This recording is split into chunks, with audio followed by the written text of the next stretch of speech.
Watching Business Access TV. Business Access. Business Access. Business Access. Business Access. You are watching Business Access TV. Business Access TV. Serious about business. Serious about business.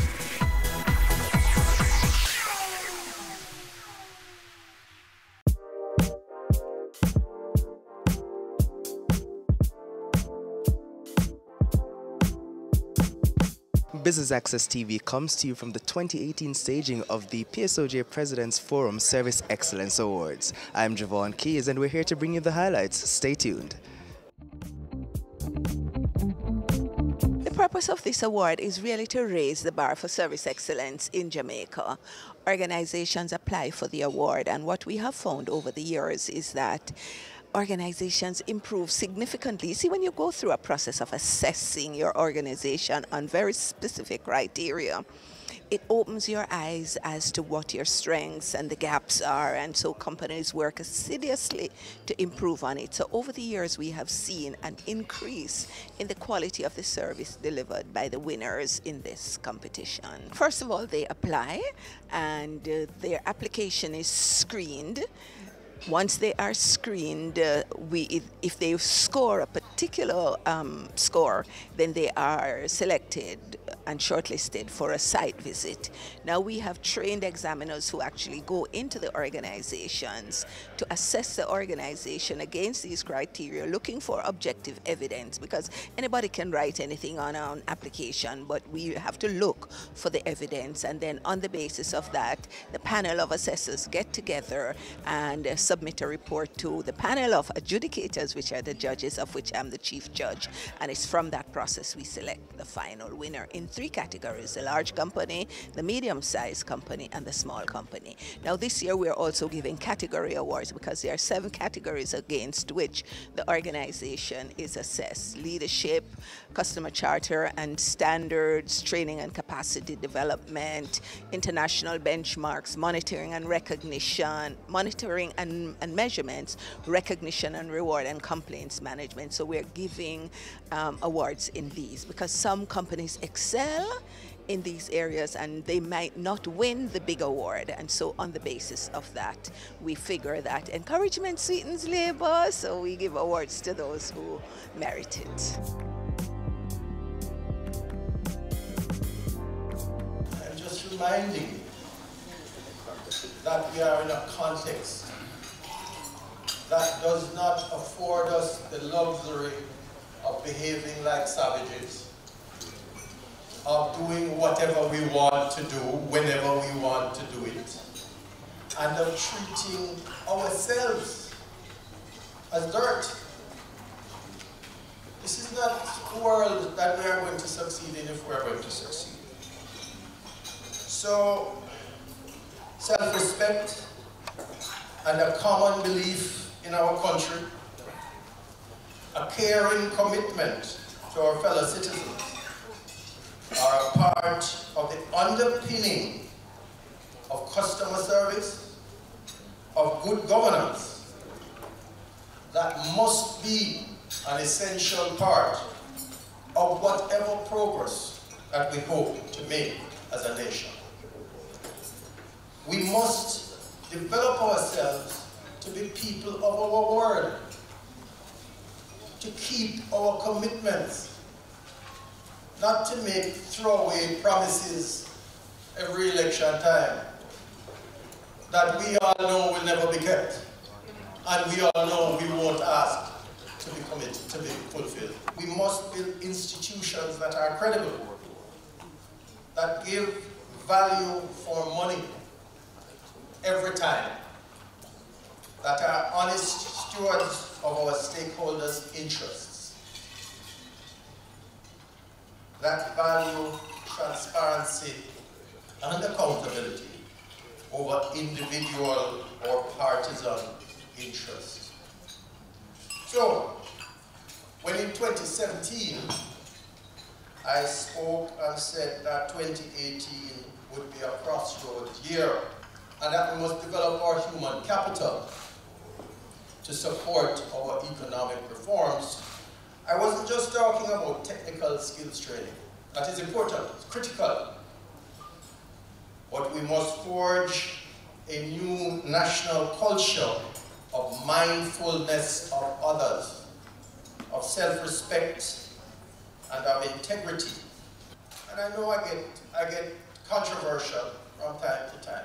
And when I criticize the government or I criticize politicians, it's not partisan. It's not personal. It is just that they are our leaders and they are held to a higher standard of customer service. They are out there. They hold themselves out just like we do, just like every leader of a company, every manager who is on the forefront of a company. You hold yourself out to uphold the values of that company which you promote.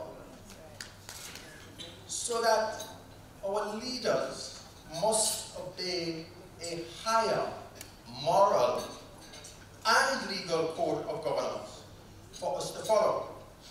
Otherwise, no amount of economic progress will stop us from failing as a nation. We're pleased to be a part of this event that celebrates customer service, an aspect of business that we believe is critical to ultimate survival and success of any venture. Rubis, as a proud member of the PSOJ, applauds the Jamaica Customer Service Association, Jackson, for this very worthwhile initiative. I commend the many local businesses that are being celebrated today for their commitment to excellence in service. It is important that we recognize and promote the need for quality customer service across all business sectors. At Rubis, we look at customer service in a very holistic way, where exceptional engagement can be experienced on multiple levels. We strive for quality customer interaction on the service station forecourts, as well as in our convenience stores. You may have noticed that Rubis is rolling out a new experience in retailing via our Ultra Shops, delivering a clean, well-lit, well-merchandised shopping experience, representative of the Rubis brand promise. Mr. Mitchell spoke about mindfulness. What a way to begin. Raymond touched on transformational. Now those two things to me already mean something just by the mere fact I'm here today. Every time I sit in an audience such as this, I'm actually humbled. I'm humbled because when I listen to the person they're introducing, I wonder who they're talking about. Because I don't consider myself to be any different to anybody else who is in this room, regardless of what certification, educational development you have. To me, we're all equal at the foot of the Lord. And so the Private Sector Service Excellence Awards is designed to help organizations improve service quality and to recognize the private sector organizations that consistently, and I'd like to advocate and say again the word consistently, deliver excellent customer service through a clearly defined strategic approach. The PSOJ and the JACSA are firm believers that the success of private sector organizations is dependent on consistent delivery of service excellence. Research has identified a positive correlation between customer service and customer satisfaction and profit and growth. The PSOJ and JACSA encourage companies to continue working towards improving their levels of customer service and to maintain service standards to further the growth and development of their organizations. Now, again, as I sat this morning and I listened to Mr. Mitchell, you really couldn't miss the fact that you're listening to someone, and even at the table that I'm fortunate to be seated at today, I'm surrounded by individuals that when you listen to them, they're all passionate about the reason why we're in this room this morning. So today I have bad news and good news.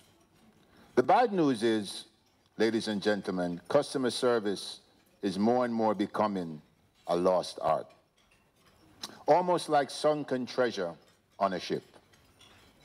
The good news is you've all now just become Pirates of the Caribbean, and your job is to find this treasure and restore it to its original position, which means excellence has got to be the hallmark of what we do every day. From the simple things to the big things, it has to start somewhere. Service is the rent we pay for being.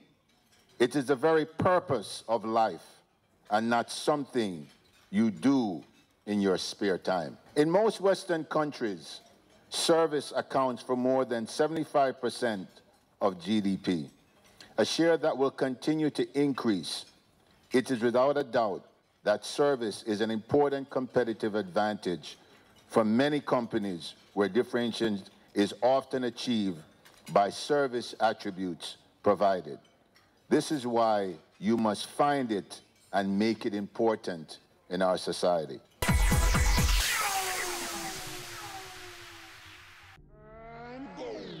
Career Moves has always explored interesting careers, highlighting all you may not have known about them. This season is no different. Coming back to Jamaica, everyone's like, Fizzy what? Fizzy who? When you find a bright boy or girl in the class and people say, what are you going to be? The parents will say, you have to go be a doctor, you have to go be a lawyer.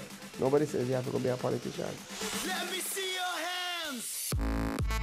Tune in Tuesdays at 8 p.m. on Business Access TV. The Good Life, your trusted source for useful health and wellness information, lifestyle tips for the mind, body, and soul.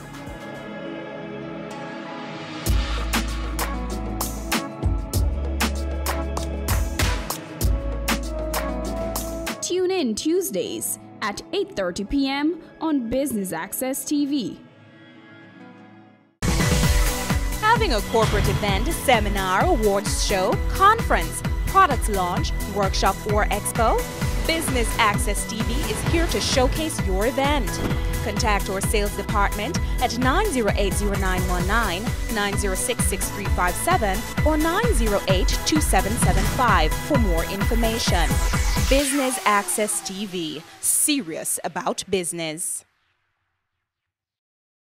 As the end of the year draws nigh and the celebrations begin, let us add some magic to the festivities with our BATV Christmas Mix. Why settle for blah when you can have fa la la la la? 60 advertising spots, 10 crawl spots. This $1.6 million package is all yours for only $45,000. Don't wait. Contact our sales team today and take advantage of this incredible offer. Our gift to you. BATV Christmas Mix. Offer valid until December 31, 2018. Sundays at 4:30 p.m. It's all about Home Sweet Home. Get your half-hour dose of the business of real estate, from laws and concepts to reality, building, buying, or renting. Or what about trends in decor or renovations? Home Sweet Home will keep you up to date.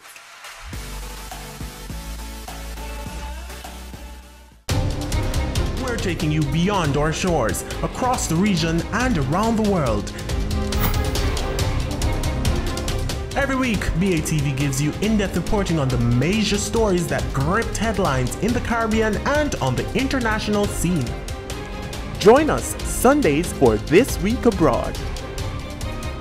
Business Access TV, serious about business at home and abroad.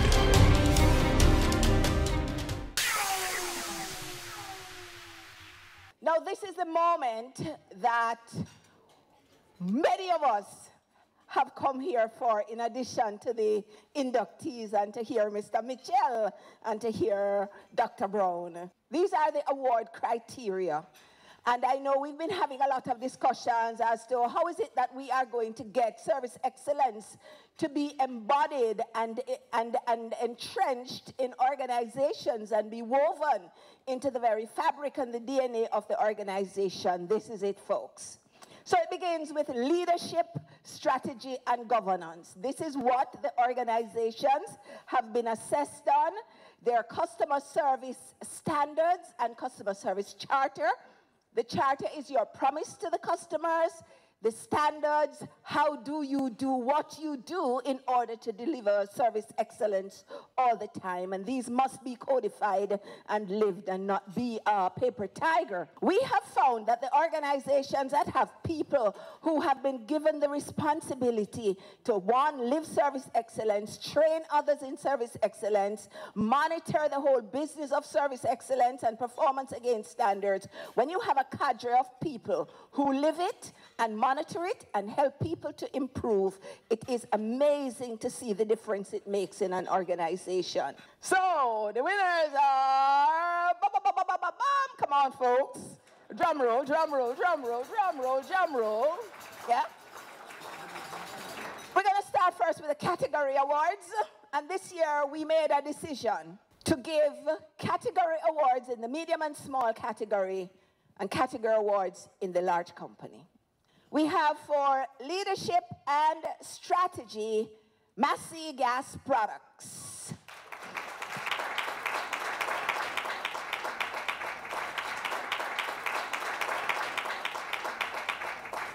And in the large company category, Sagicor Group.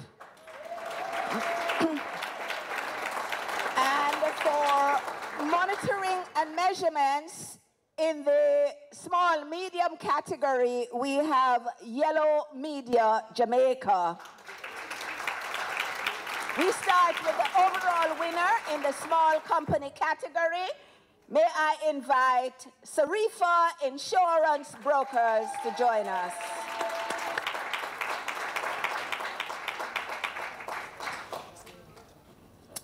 The large company winner, and that is Victoria Mutual Group.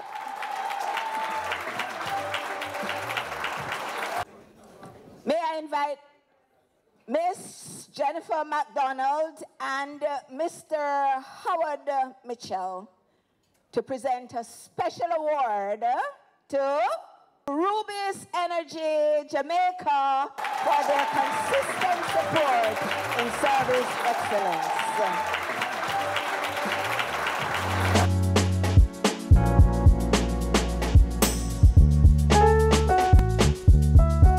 It's always a pleasure to be recognized by the PSOJ and Jamaica Customer Service. You know, I think this award is very timely for us. I mean, we entered in 2015 and 2016, we're also winners. We sat out last year and we came back again this year. So we're very appreciative of being recognized, as I said, from the PSOJ and Jamaica Customer Service Association in terms of what we're doing, not only for external customers, but for our internal customers, which is our team members. From the start, it's Sarifo. Service and technology has always been the forefront of what we do. You know, from the beginning, I told my team members, you know, we cannot see ourselves as a perpetual work in progress. So the last thing you want to do is to remain stagnant. I mean, we're in a dynamic world of technology. Things are changing, you know, every second, and we always have to be ahead of the game in terms of not only how we treat our customers in terms of service, but also technology in how we're delivering our service to our customers. It's a fulfilling feeling because we have been a member of the PSOJ for a number of years, and anything that we can do to encourage quality, and in this particular case in customer service, is something we fully endorse. It's our lifeblood because, as you know, we are a retail organization. It means that we interact with thousands of customers on a daily basis, and we have to ensure that in our delivery that we're delivering best service at all times. It is a fantastic feeling. In fact, this is our third time winning. We have won the 3 times we have entered, and it's really just a testament to our work. We value our customers. We believe we exist only because of our customers. And I think this is testament of our work. At GasPro, we believe at the end of the day, it's about the customer. And it's because of the customer why we exist. So we really take this as a testament to our service of our customers who go from a 25 kg user in the hills of Clarendon to a big hotel on the North Coast. And we really value and celebrate what we have been able to do. And we are glad to have been recognized by our peers. This is very important to us. This is really our means of supporting customer service excellence in Jamaica. We recognize that this service excellence event, is a major catalyst. It serves as a catalyst to encourage organizations to put in systems and processes in place to deliver excellent customer service. Because at the end of the day, customer service is a very important pillar in growing your business. And we're all operating in an environment that's in a global environment. And if we are to be competitive as companies in Jamaica, we have to see customer service as an important pillar. So we have been supporting this. It was easy for us really to make the decision to sponsor the awards, and we have been doing this for over 4 years. And we certainly enjoy this partnership with the Jamaica Customer Service Association and PSOJ. We are a proud member of the PSOJ, so we see this as our contribution to the organization of which we are a part. I think we are getting there. I think we have just completed, we just ended the 3-year medium term, and I know that we are working with the PSOJ as they roll out the next 3. I think what you have seen today is an example of how companies have stepped up to the plate to offer good service, and not just to locally, but to internationally benchmarked standards. That is a part of the competition, the extent to which companies not only follow, but we can see that they are using international best practices. And so I think we have made a significant part of the journey. We are on a significant path. Of course, it needs to be improved because, we spoke about mindfulness, we spoke about happiness, because at the end of the day, you cannot serve others if you are not mindful of them. You cannot serve others if you yourself are not confident and happy in yourself. And so I think that was a running theme this morning. None of the speakers collaborated, but you would have seen that the themes about service excellence, we're doing it to please you, because when you're happy, we're happy. And there are multitudes of effects that come after. They say what's measured gets done. And so you need to set targets, you need to monitor them, you need to train your staff, because especially if you're in a service industry, persons will be different. And so you cannot assume that you have trained them last year and so that is fine. You need continuous training, and you need to constantly review and upgrade your standards. While we were talking today at our table, we said a lot of managers need to find a way to walk around to find out what's happening on the line with your customers, because your managers and directors will tell you what they think you want to know or want to hear. So as a good manager, you need to ensure that the standards you've set, that they are actually being implemented. Means a lot because it speaks to the very core of why we exist, right? Why the PSOJ exists. PSOJ is representative of the private sector, a majority of the private sector in Jamaica, and representative of the principles and ideals and interests of the private sector. And service excellence is very near and dear to our hearts, so we will support this and we will continue to support it. I would say that in Jamaica we have issues with how we treat each other, generally, and customer service is an aspect of that, okay? We have issues with governance, which is an aspect or includes customer service and customer obligations. So we do have an issue. The issue is not just about customer service. The issue is in how we are mindful of the interests of others. It's amazing, amazing. Certainly when we came here this morning, we felt like winners coming into the room just having been nominated. So the fact that we actually received 6 of the 7 awards and the overall award. I mean, it's just an amazing feeling. I don't think that I've quite come to grasp it as yet. We don't really want to give away all our secrets, but suffice it to say that we, about a year, maybe a little over a year ago, we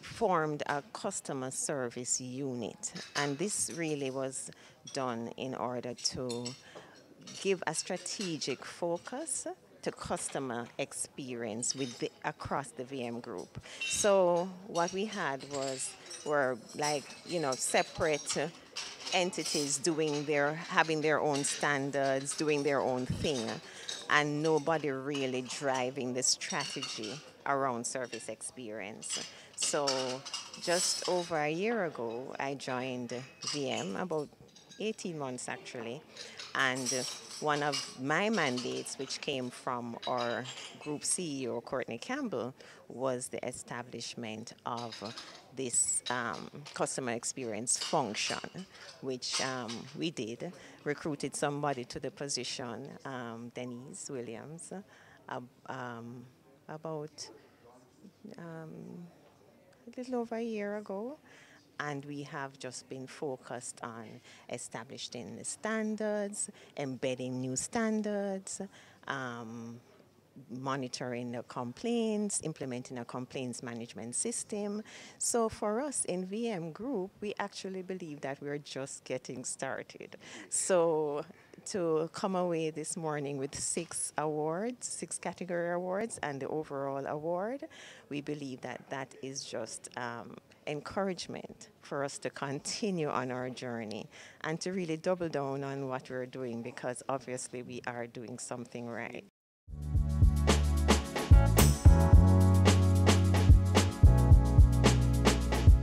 And that's it from us here at the PSOJ President's Forum Service Excellence Awards 2018. I'm Javon Keys for Business Access TV, serious about business.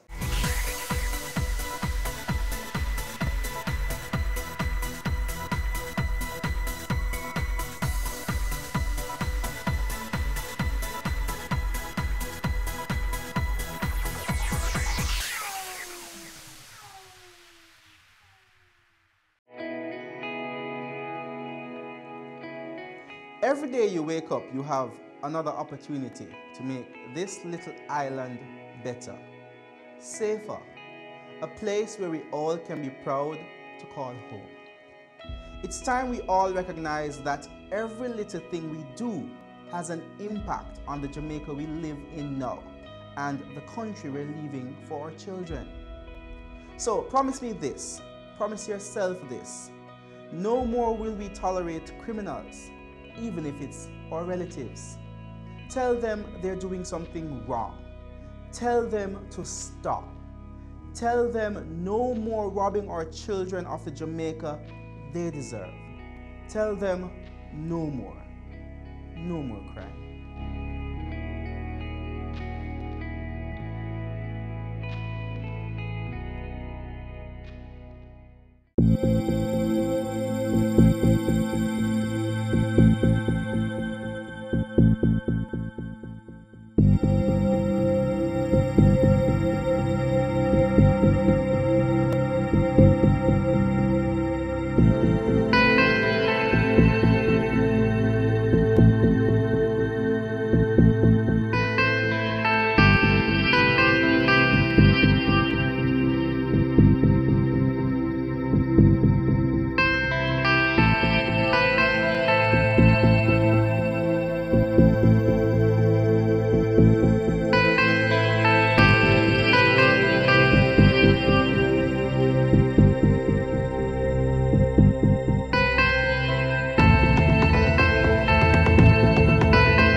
Jamaica's heritage is vast and diverse. That's why you shouldn't feel too bad if a foreigner knows of an aspect of the culture that you may not be aware of. There is, however, some basic civics knowledge that you should know. Today we brush up on our heritage facts. It's National Heritage Week. This is Jamaica Magazine, and I'm Adrian Atkinson. Stay with us for a culturally rich rediscovery of the land of our birth.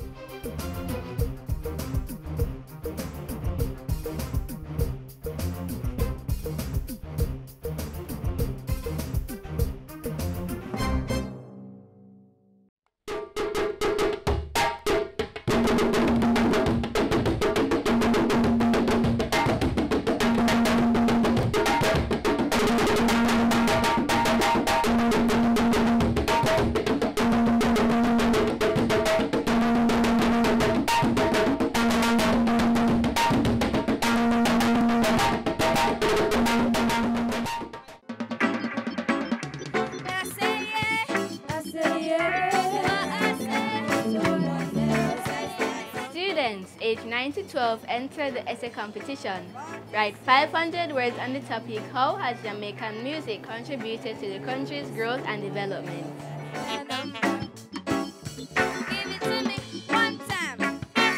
All entries must be submitted by Sunday, October 28th.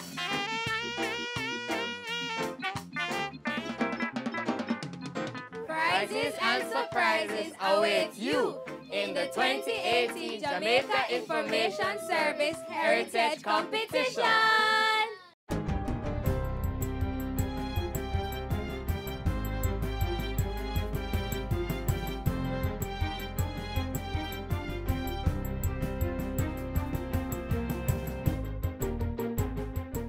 Good day, I'm Lorraine Mendez, and this is your JIS News for Tuesday, October 9. 18.6% reduction in 4 categories of major crimes. That's the latest figures coming out of the Jamaica Constabulary Force, JCF. From January 1 to October 6, the JCF is reporting 21.6% fewer murders, while shootings reduced by 17.4% and rape and aggravated assault a little over 15%. There was also a reduction in the number of robberies and break-ins, while larceny went up by 8%. According to the JCF, 76 more assorted firearms were recovered when compared with the same period last year, as well as 5,795 rounds of ammunition. Meanwhile, areas under the enhanced security measures continue to see a decline in major crimes. St. James recorded 156 less murders between January 1 and October 6 when compared with the same period in 2017. The parish also had 98 less shootings and 6 less robberies. Meanwhile, St. Catherine North registered a 42% reduction in shooting, 24% in murder, and 41% in robbery. Over in Kingston and St. Andrew, shootings were down in the Kingston Western, Central, and Eastern divisions. This continues in the St. Andrew South and North divisions. The declining trend continues for murder in the same areas, with the exception of Kingston Eastern and St. Andrew Central. In other news, Health Minister Dr. Christopher Tufton is standing by government's policy to ban sugary drinks in schools. Dr. Tufton insists that the aim of government's policy is not to stop children from consuming sugary drinks, but to reduce their intake. He says schools are one of the mediums being used to achieve that as part of a broader initiative to reduce non-communicable diseases, which include obesity. We don't want to complicate the argument or be distracted by all of the noise and the clutter that's taking place out there and technicalities. The simplest way to communicate to people is that excessive consumption of sugar is bad for your health, and we are making our children sick when we expose them in this manner. Minister Tufton was speaking at a post-UN high-level meeting press briefing at his office on Monday. He asserted that his ministry was guided by recommendations from the Food Industry Task Force, which was supported by the World Health Organization. The ban on sugary drinks in schools takes effect in January 2019. In other health news, the Portfolio Minister says a Take Responsibility road tour is to begin this month. While addressing Monday's post-UN high-level meeting briefing, Dr. Tufton said the town hall-type meeting would seek to widen discussions on matters surrounding public health. The intention is to feature a clinical perspective on where we are and where we need to go, a policy perspective as it relates to what the government is doing and what we intend to do going forward. The discussions will cover lifestyle practices and their impact on non-communicable diseases. Focus will also be placed on promoting good health, as well as the development of a national health insurance scheme. The consultants have just concluded the first draft of their study with recommendations as to how to approach a national health insurance scheme, and that is now being examined internally, ultimately leading to a cabinet discussion and decision, and then the country will be informed. And finally, completion of the Ministry of Foreign Affairs building in downtown Kingston is on track for year-end. Touring the facility on Friday, Permanent Secretary in the Ministry of Economic Growth and Job Creation, Audrey Sewell, said work was scheduled to finish by the end of November. The installation of furniture and other fixtures will continue to March next year. Ms. Sewell says the two-year project, which started in November 2016, has had a good and stable industrial climate, employing over 100 Jamaicans. She says moving the Foreign Affairs and Foreign Trade Ministry downtown will add to the physical and economic development of the area. To move a very significant government ministry here is the beginning in terms of the government signaling that it is serious and taking the lead. It is serious about transforming downtown Kingston. The 11-story building is being constructed under a grant from the Chinese government and the government of Jamaica. The project is being managed by the Urban Development Corporation. And that's it for JIS News Today. I'm Lorraine Mendez. Thanks for watching.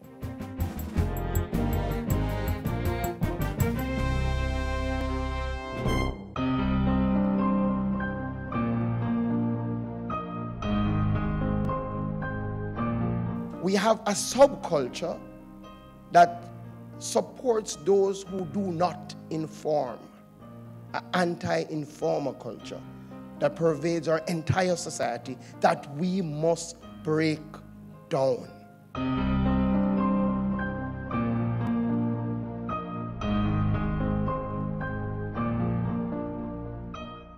Here is a piece of our heritage that you can boast about on social media. The government used to meet at where is now known as the Jamaica National Heritage Trust. At that time, it was known as Headquarters House. It was not until 1960 that Gordon House, the current meeting place, was built. It is located at the same place on Duke Street, next door to the trust. From there, Prime Minister Andrew Holness last week made a few announcements about the proposed development of National Heroes Park. Take a look.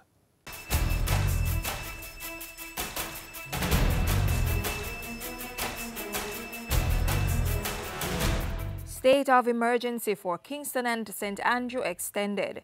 Ground broken for $860 million Maxfield Park housing development, and I also want to report that the commission that I have empaneled to review the future of Petrojam has started and is working. You're watching Jamaica House Weekly. I'm Simone Wolf. At the start of the week, Prime Minister Andrew Holness was in Parliament seeking an extension to the state of emergency in effect for 3 Kingston and St. Andrew police divisions. The enhanced security measure, which was first installed on September 23, has been lengthened to January 7, 2019. As he piloted the resolution Tuesday, the Prime Minister said the 3-month extension was necessary to quell persistent violent crimes and gang warfare in the communities. A continuing development is the inclusion of children who are victims of and are also being used in the furtherance of crime. The informed opinion of the security forces has been that the level of criminal activity experienced continue to be a threat in certain areas and is of such a nature and so extensive in scale as to endanger public safety. Areas covered under the state of emergency include parts of the Kingston Western, Kingston Central and St. Andrew Southern police divisions. Also at Gordon House Tuesday, the Prime Minister revealed that the first stage of the National Architectural Design Competition for the development of the new Houses of Parliament complex was near completion. As for the wider government Oval project, government is currently engaged in a feasibility study which will consider viable options for financing and implementation. On Wednesday, the Prime Minister broke ground for the 210-unit, $860 million Maxfield Park housing development in Kingston. It's part of the National Housing Trust's 1,000-unit community renewal program. In Majestic Gardens, there will be 32 units developed. In Mona Commons, there will be 225 units to be developed. In Rasta City, in Tivoli Gardens, there will be 93. In Denham Town, there will be 28. In Juna Crescent, in Clarendon, there will be 70. In Canterbury, in St. James, 76. 100 houses are to be constructed in St. Paul's Lane in Tower Hill and 131 at White Wing in Olympic Way in St. Andrew. Mr. Holness used Wednesday's groundbreaking to signal his intent to bring the completed commissioned strategic review of the National Housing Trust to Parliament for a debate. That debate, he said, would be had before year's end.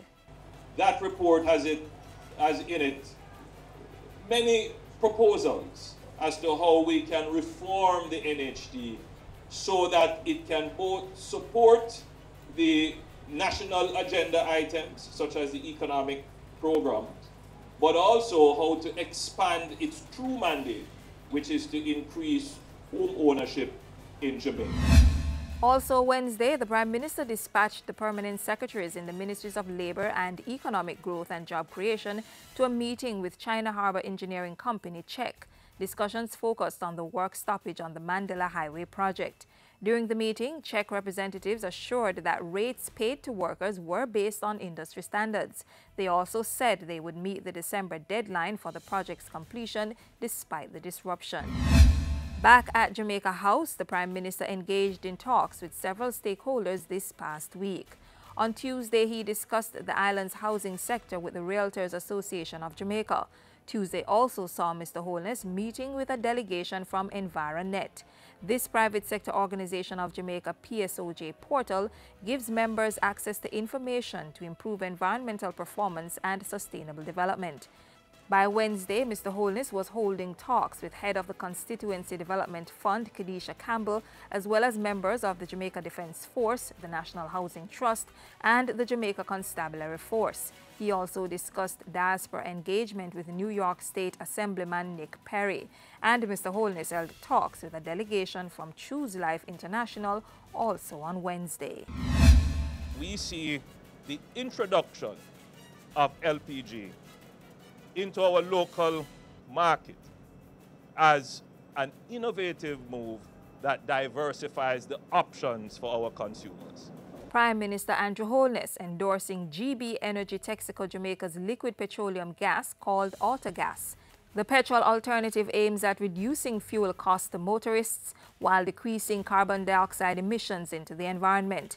At Friday's launch, the Prime Minister called on the private sector to increase investment in innovations that will boost their operations and the Jamaican economy. In the new model for growth for Jamaica, the reliance cannot be on the government to innovate and lead growth. It has to be the private sector. He also gave an update on the work of the Commission, which was set up to carry out a strategic review of Petrojam. I am pleased to report that Petrojam is now up and running fully and supplying the needs of the market. I also want to report that the Commission that I have empaneled to review the future of Petrojam has started and is working. The 10-member commission headed by Christopher Zaka began its work in September. And that's how we close out Jamaica House Weekly. We return next week with more of the news stories coming out of the office of the Prime Minister.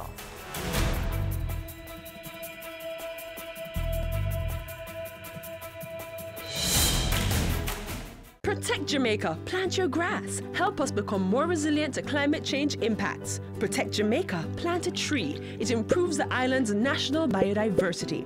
Trees may be fruit, ornamental, or timber, but must be native or suitable to the area's natural landscape.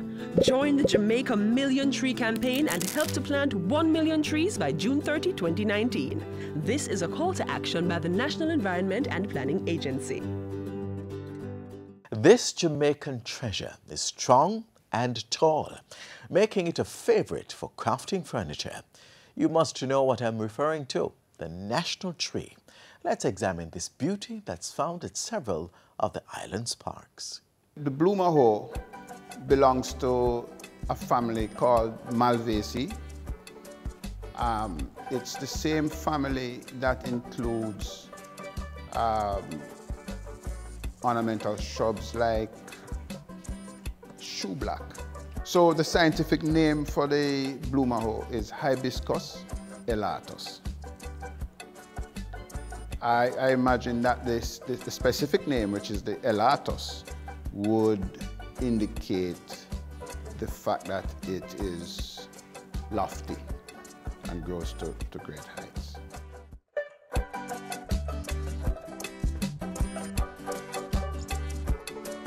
The blue maho, as everyone knows, is our national tree. Jamaica has well over hundreds of native trees. It's easy to understand that the combination of characteristics that makes the maho unique is probably what gave it the edge over all those other hundreds of trees. The native range of the blue maho is to the northeastern corner of Jamaica, which is Portland, sections of the Jonker Mountain. The blue maho blooms in the latter part of the calendar. The typical color is a kind of flaming reddish orange. It's more red than orange. The older the flower becomes, the redder it becomes. It bears a pod that splits in the drier part of the early section of the year, the first quarter of the year. And the forestry department propagates the species by collecting the pods. We process them by drying them in trays, and then we extract the seeds. The traditional uses is a fairly wide array. It's used for furnishings, for furniture, for turnery, so you can make articles out of it. The beauty of it is not much seen when you just cut it, but when the furniture is made and you look at it, you see various colors, and they go in streak and streak.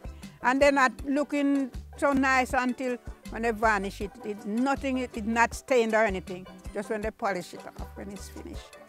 So they use it a lot now. It's strong.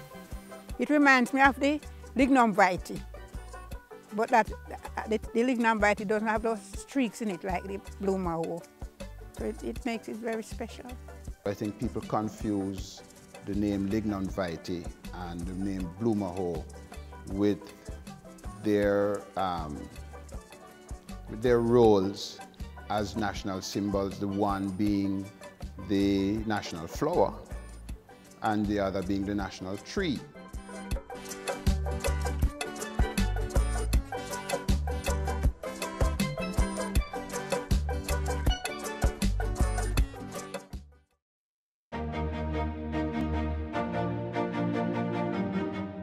Respecting yourself, how you carry yourself is very important. You hear me, young men? We take for granted oftentimes as men that people judge you before you even open your mouth. From they look at you, they form a perception. They make up their minds about you. So the question is, when they look at you, what do they see?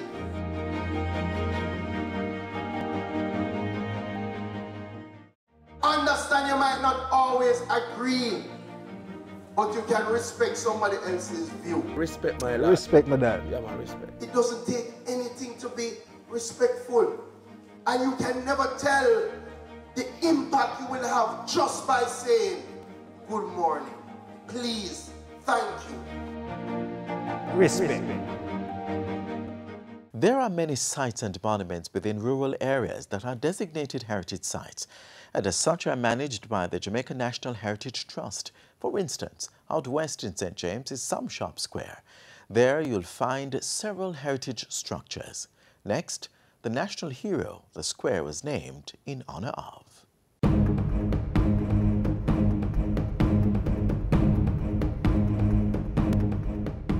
Think on this. How would you feel if Sunday is your regular rest day off from work, but just because Christmas Day falls on that day, your boss unilaterally decides you do not deserve an extra day of rest? Added to that, the previous Christmas you were entitled to 3 days off during the season, but months before this particular holiday, a law was passed giving only 2 days. This is the kind of injustice and ill treatment that was meted out to Samuel Sharp. Up to 1830, the enslaved were allowed 3 days holiday at Christmas. In February 1831, the House of Assembly passed a law reducing Christmas holidays from 3 to 2, Christmas and Boxing Day only. Since Christmas Day 1831 fell on Sunday, a rest day, Sharp believed that they were entitled to the following Tuesday. A strike ensued. The resistance to work ballooned into what history records as the Christmas Rebellion, the ill-fated event that helped pave the way to freedom. Born about 1780, Sam Sharp was the slave of an English lawyer in Montego Bay, St. James. Sharp was the lay deacon of the Birchell Baptist Church and became a leader in the congregation. Samuel, Sam, Daddy Sharp, saw the injustices of slavery and inspired his fellow brothers and sisters to participate in Jamaica's first strike action. There were no labor laws at that time that spoke to the rights or privileges of slaves. Sharp may be considered a forerunner to the labor movement as he fought for the rights of his fellow workers. For this, Samuel Sharp was hanged on May 23, 1832. But as he said, "I would rather die upon yonder gallows than live in slavery." In 1834, the Abolition Bill was passed by the British Parliament, and in 1838, slavery was abolished.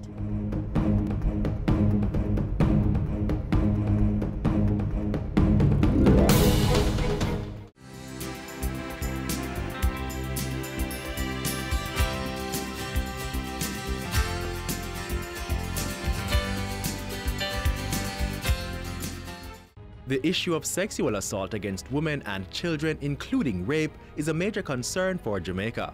The government is working hard to not only put away the perpetrators of violence against women and children, but also to provide support to the victims.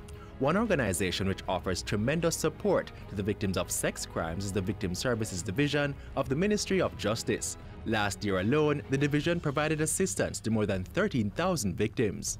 The government provides this support for victims, and it will provide the support from the day you become a victim of crime. It will follow you through the process.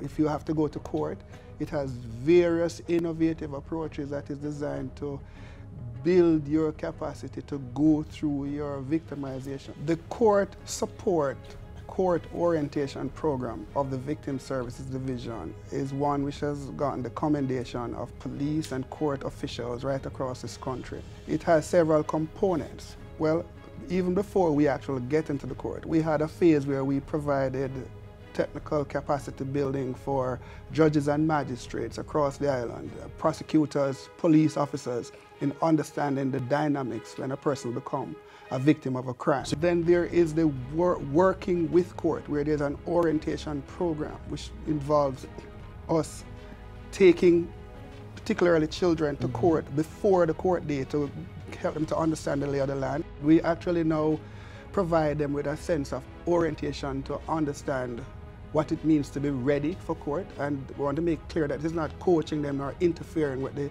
evidence and the facts of the case. This is just dealing with the psycho-emotional and the realities from, going to court back and forth.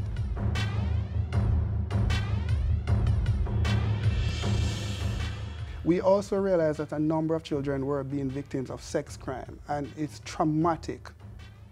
And we felt we needed to bring just these victims into group counseling to be able to deal with some of the issues. We call it an overcomers program. The Victim Services Division provides support to all, inclusive of free confidential counseling for all ages, no matter the victim's gender or sexual orientation. It has gotten commendation from victims. We have a 95–96% rating among the persons who we serve.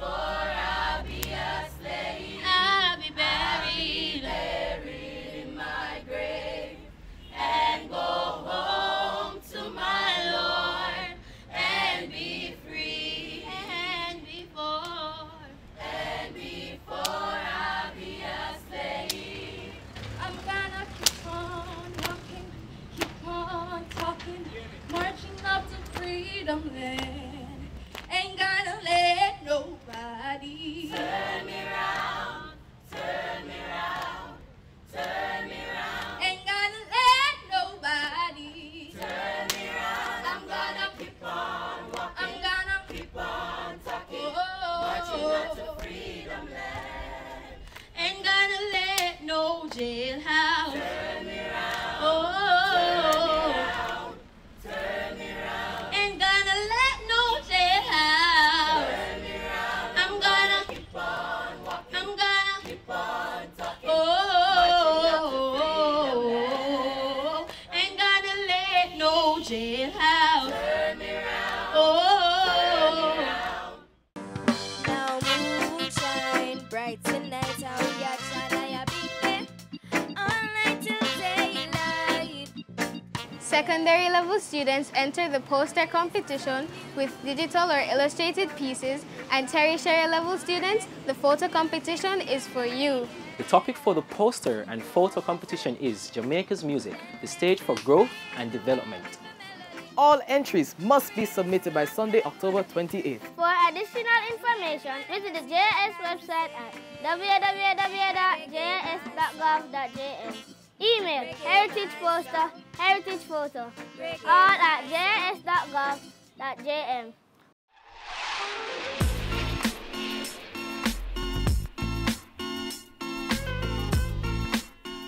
This is where the magazine closes for today. We hope you learned a thing or two or was refreshed on a bit of information on our country.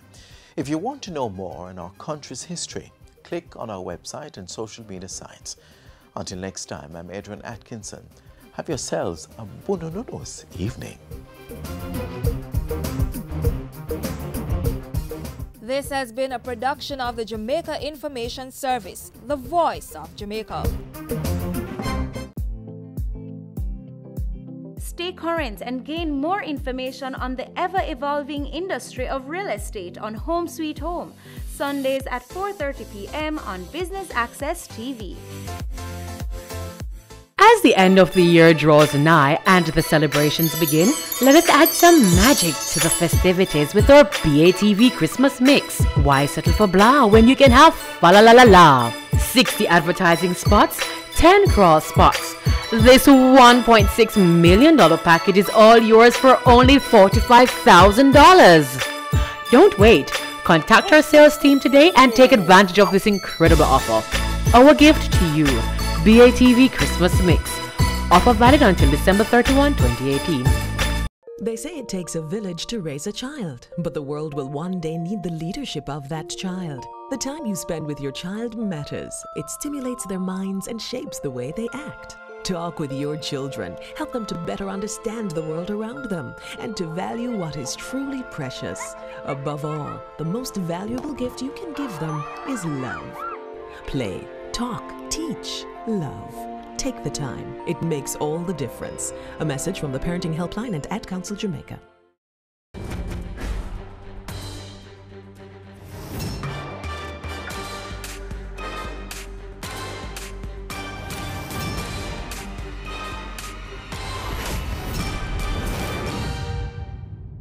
This week on Wealth Magazine Business Access, we sit with Ricky Mahfood, Executive Chairman at Hawkeye Electronics and Security Limited. On this episode, Mahfood explains how his upbringing has impacted him as a leader and why he is so passionate about keeping commitments. Your word is your bond, and that has been something that has driven me. If you make a commitment, honor it. Ricky Mahfood also tells us how Hawkeye continues to revolutionize the security industry and what's next for this Jamaican company.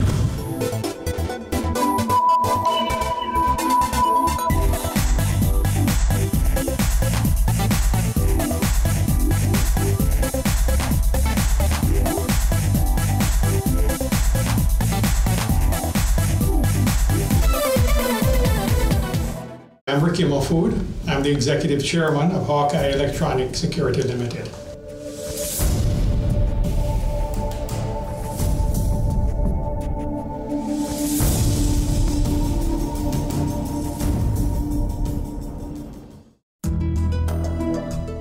Ricky Mahfood is a family man, someone who is passionate about his wife and his children, and passionate about his Lord and serving him.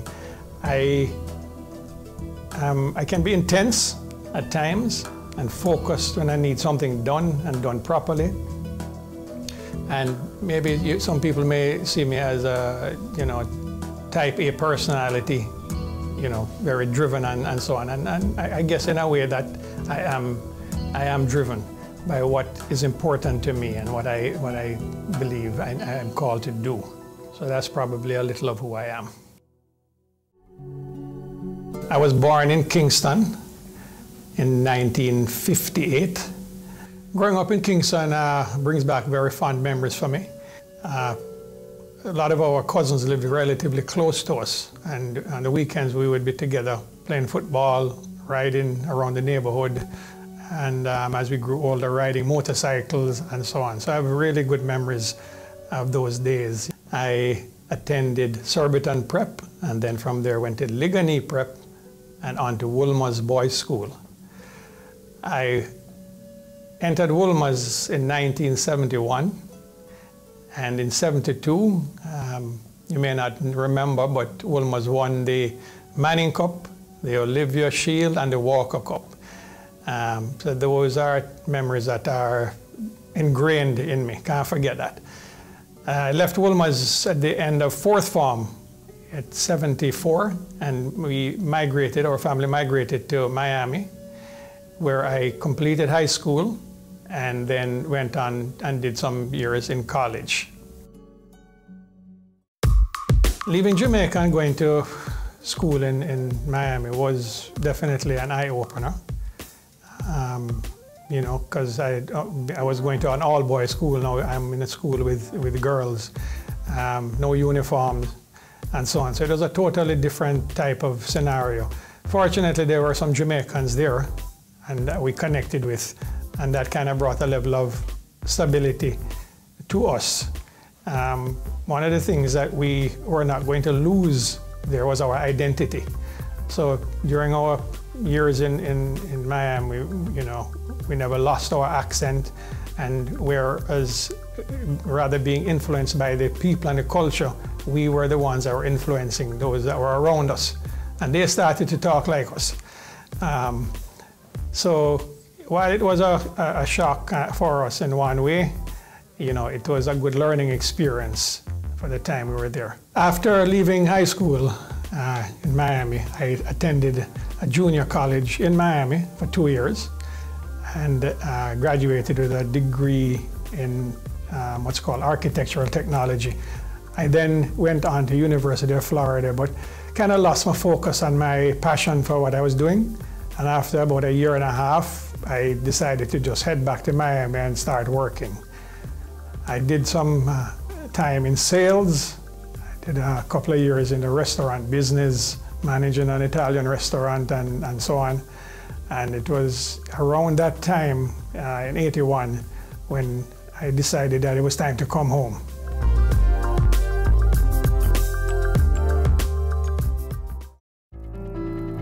Working in sales, for anybody that has, it's very challenging. Sometimes it is disappointing, but I found that, in the disappointment is when I would kind of get challenged to do better and to strive and to excel. So it was a good time of learning for me, yes, interacting with customers and learning to do business, in terms of being punctual, delivering on what you promise, and so on.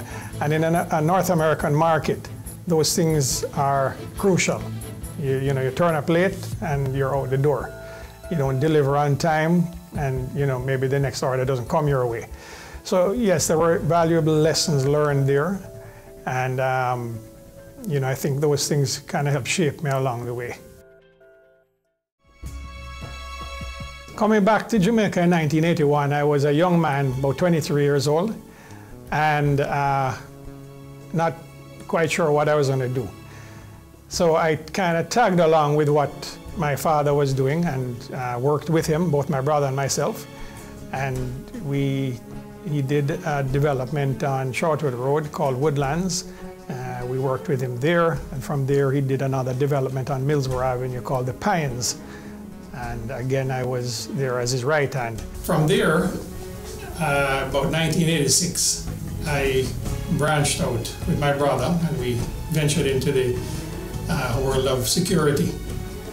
In 1985, beginning Ranger Security, and then in 88, stepping into the electronic security field and opening Hawkeye Electronic Security.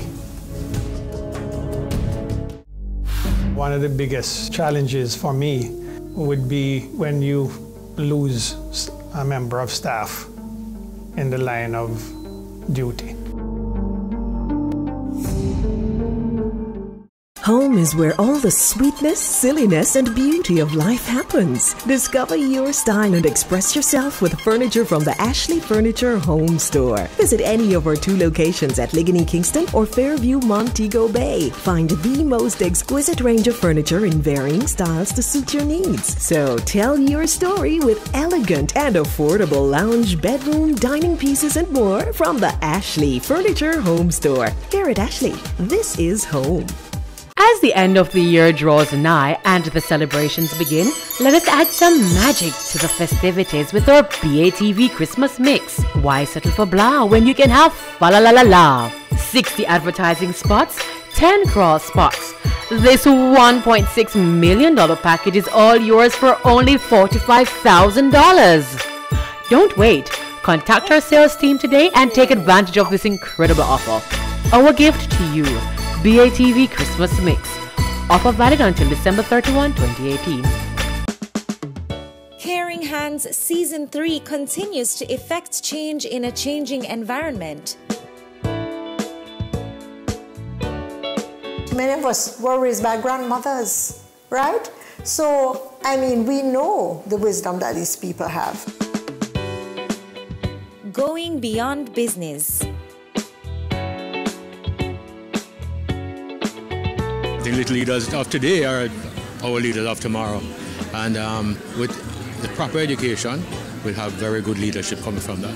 That's Season 3 of Caring Hands, creating change and shaping lives, every Sunday at 5:30 p.m. on Business Access TV. Business current affairs you can relate to. Frank, credible discussion. On Point with Kalila Reynolds and Dennis Chung. Dissecting the issues, offering solutions to Jamaica's challenges. On Point, Thursdays at 8 p.m. on Business Access TV.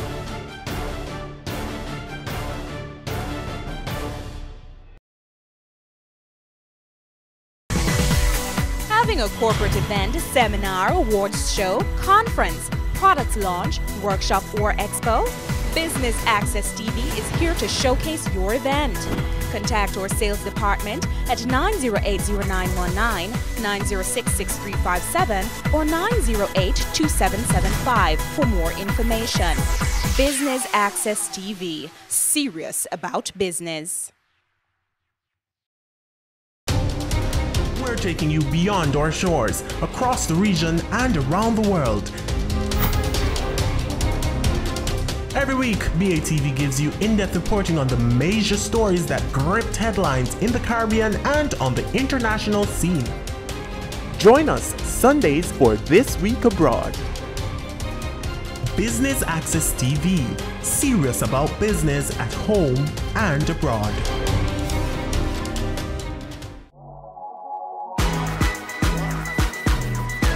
The Good Life, your trusted source for useful health and wellness information, lifestyle tips for the mind, body, and soul.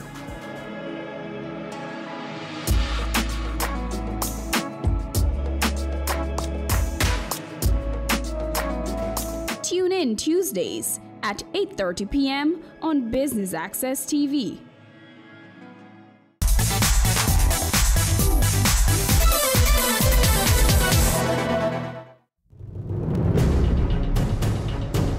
Setting up Hawkeye was challenging in a number of ways.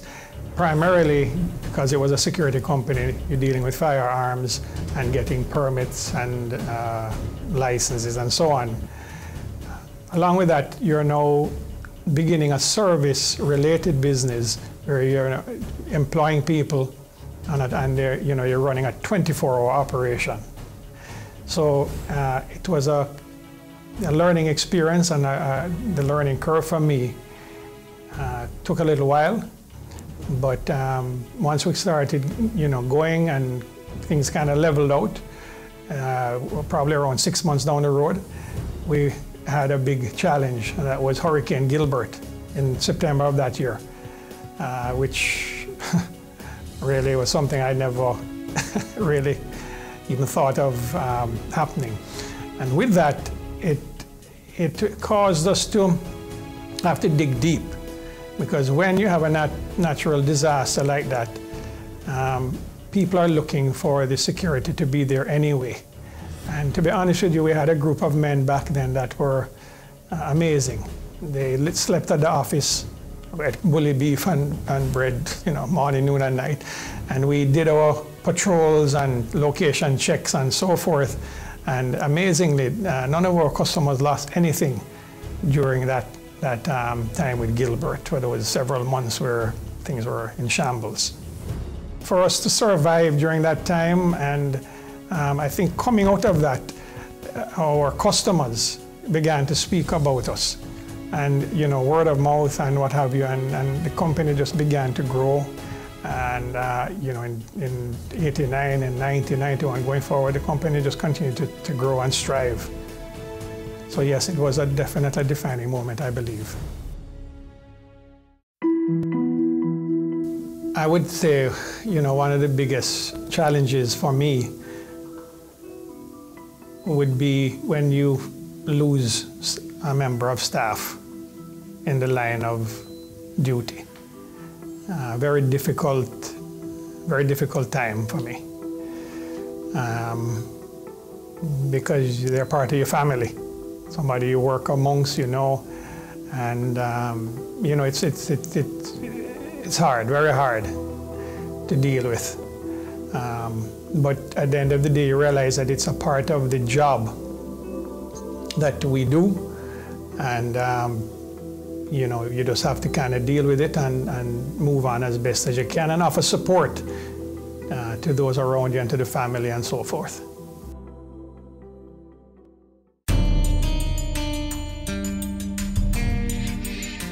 When I look at where we are today, 2016, it's humbling for me, and I give God thanks very often, because as I reflect back to those early days where we had maybe initially 5 employees, and I think we started with 13 customers, to where we are today with,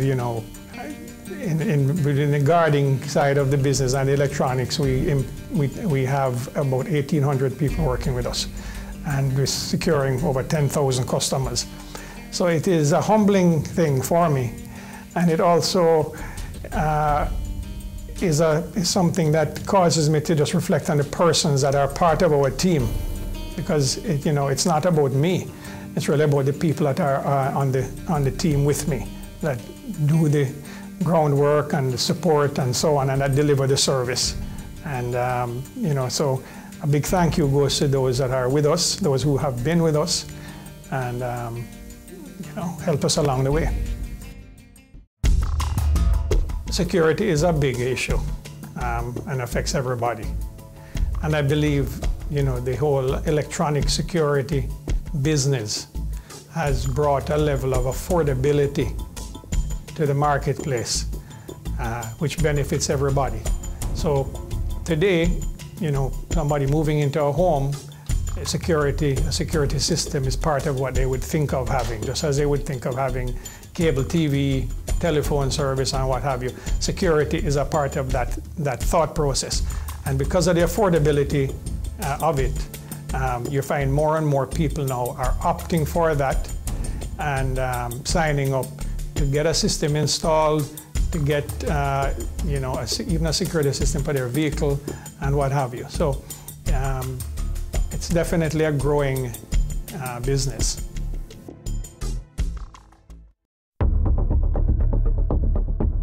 I think moving the company to the next level is remaining on the forefront of the available technology. From the very beginning, that was one of the things that I had my eyes on. What is out there, whether it's from Europe, North America, Asia, we must be able to offer that to our customers here. And it's something that we continue to do.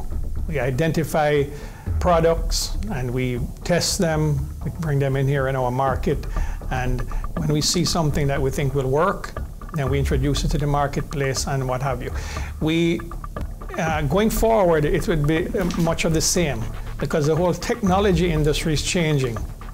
Things are just going at such a dramatic pace, where you can view cameras at your home on your smartphone. I mean, a few years ago that was not possible.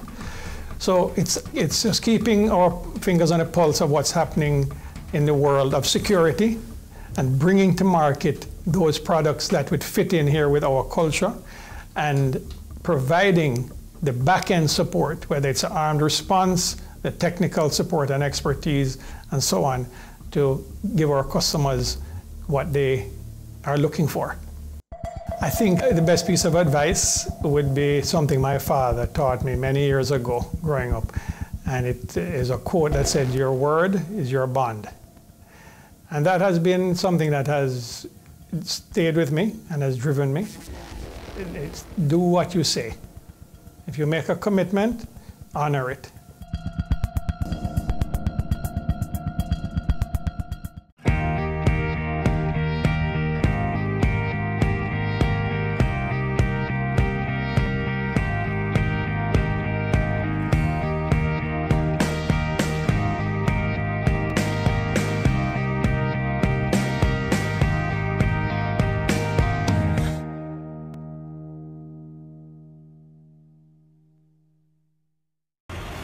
This is Weekend Business Report. Economic windfall, unsecured loans, alleged corruption, follows the closure. If they made this investment, brokers strive to increase revenues. He sought some answers. Financial meltdown. Here are the week's final. Here's Garth.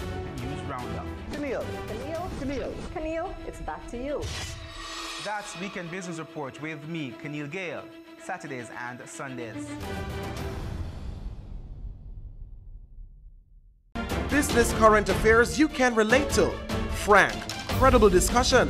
On Point with Kalila Reynolds and Dennis Chung. Dissecting the issues, offering solutions to Jamaica's challenges. On Point, Thursdays at 8 p.m. on Business Access TV.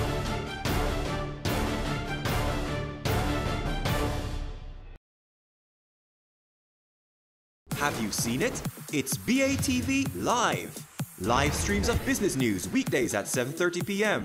Stay on point Thursdays at 8 p.m. with our Business Current Affairs show, and Weekend Business Report Saturdays at 7:30 p.m. wherever you are. Log on to our Facebook page at Business Access TV or visit our website at batvja.com. Live and at your fingertips. Business Access TV. Serious about business. Having a corporate event, seminar, awards show, conference, product launch, workshop or expo? Business Access TV is here to showcase your event.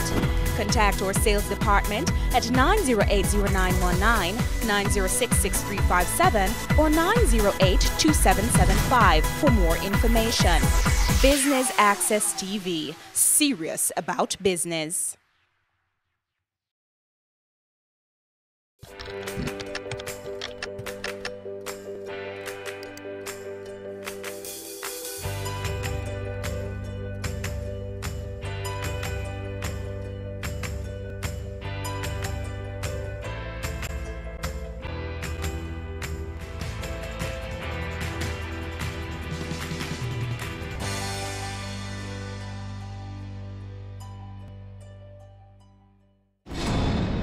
Are back with another exciting, innovative and inspiring season.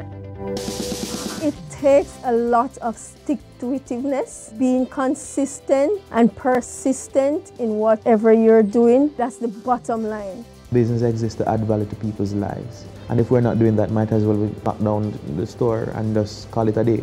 It's a season 3 of Creating Wealth, Mondays at 8 p.m. on Business Access TV.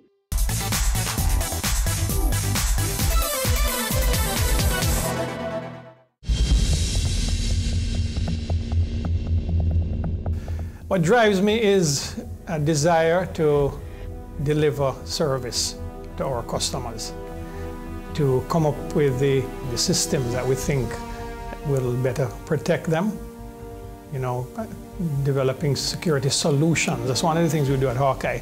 It's not a matter of just providing A, B, or C, but it's looking at what a customer needs and developing a solution that is going to meet their needs and be an affordable option for them.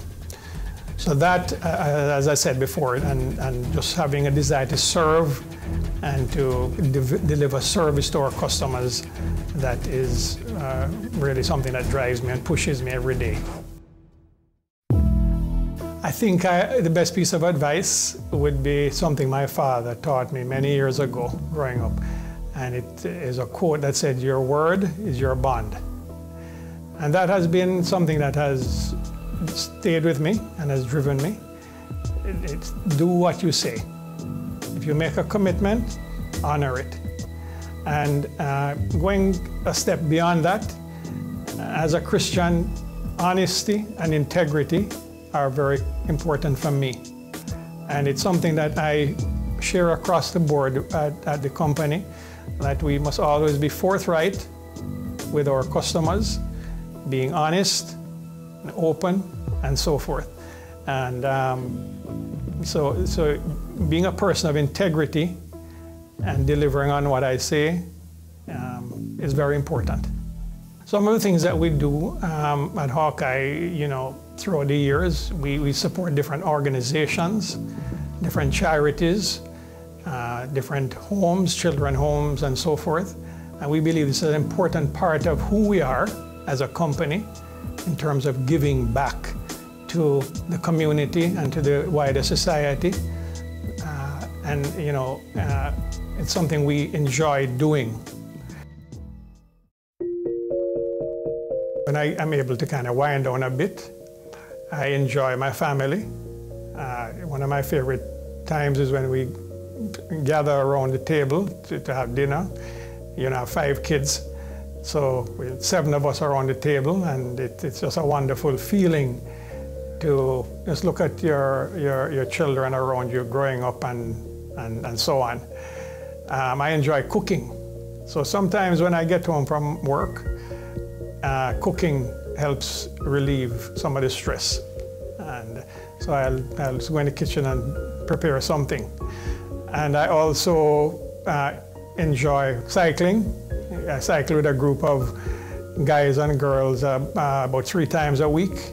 And again, that's a really good stress reliever and a time of just social interaction and, you know, excellent exercise. My wife, Sandra, is a wonderful lady. First of all, to cope with me, because I'm not easy to be around sometimes. But she is a great wife and a great mother to our kids. We have 5 of them: Samantha, 12, Jessica 13, Stephen 16, Sarah 17, and Matthew 20. And they're wonderful children. You know, you have the usual challenges as they grow through the teenage years and what have you. So we're learning. You know, parenting is something you learn as you go along. And, you know, as Christians, the Word of God is central in our home. And we share that with them, and we try and guide them accordingly so that their lives can be shaped by certain values and which we believe are important for them.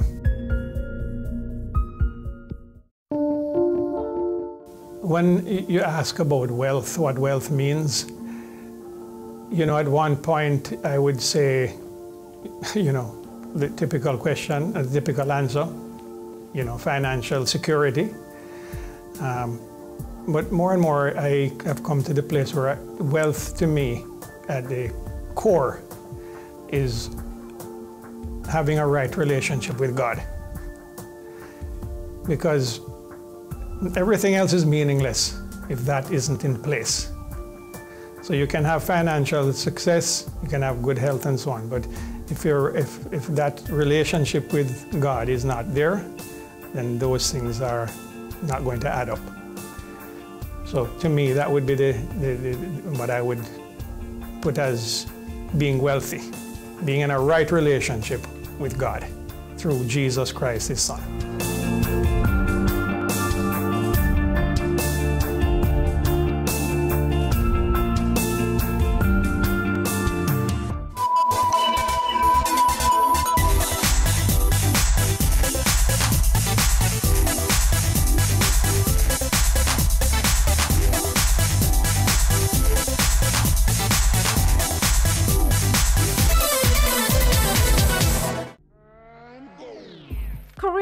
Has always explored interesting careers, highlighting all you may not have known about them. This season is no different. Coming back to Jamaica, everyone's like, Fizzy what? Fizzy who? When you find a bright boy or girl in the class and people say, what are you going to be? The parents will say, you have to go be a doctor, you have to go be a lawyer. Nobody says you have to go be a politician. Let me see your hands! Tune in Tuesdays at 8 p.m. on Business Access TV. Having a corporate event, seminar, awards show, conference, product launch, workshop or expo? Business Access TV is here to showcase your event. Contact our sales department at 908-0919, 906-6357 or 908-2775 for more information. Business Access TV, serious about business.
The business community has suffered tremendously due to extortion. Some have not just lost their businesses, their jobs, but lost their lives.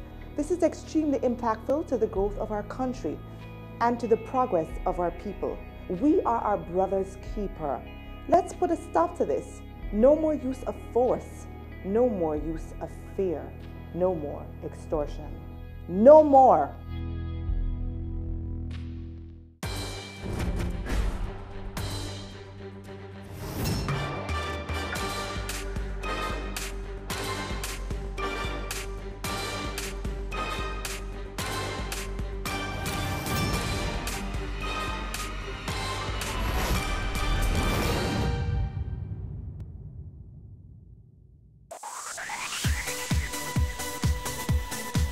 watching Business Access TV. Business Access. Business Access. Business Access. Business Access. You are watching Business Access TV. Business Access TV. Serious about business. Serious about business.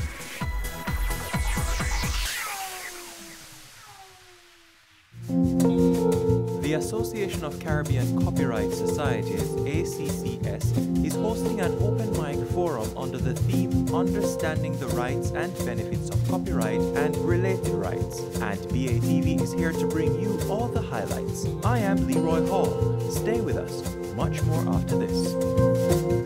JCAP, we are the Association of Composers, Authors and Publishers. Simply put, we are a CMO, a collective management organization. We're similar to JAMS and Jam Copy in terms of the fact that we represent copyright. We are guardians. We defend the rights of creators. And so for JCAP, as the name suggests, it's composers, authors, and publishers. Largely speaking, persons are non-compliant. Persons don't necessarily want to pay, and the reality is that the economic environment is one where to pay for sometimes an intangible asset as music, persons resist that. We have been going after persons who are non-compliant, meaning legally. And I think that also has caused persons to realize that it's a serious matter. And so it's increasing. In terms of those who ought to protect their works, we find that there's a far way to go. Sometimes persons only get serious when a song hits. So everybody's in studio, everybody's excited, everybody's creating, and the minute you finish creating, rather than making sure that the arrangements are right, you run to the radio station. 6 years, 6 months, a year after that, the song gets popular, it gets it, and then as it is getting popular, then the problem starts because there's no arrangement.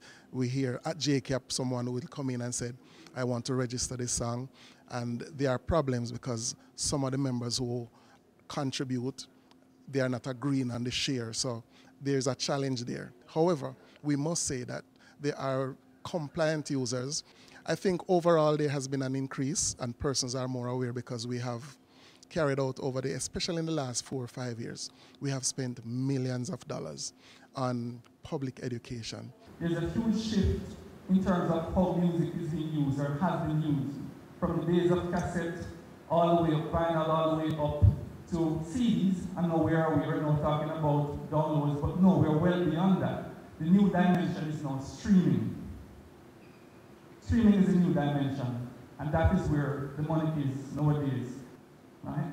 And where streaming is concerned, we've seen where Jamaican rights owners have tended to be fairly on the ball, I must say, in terms of getting their content onto the various platforms and making it available.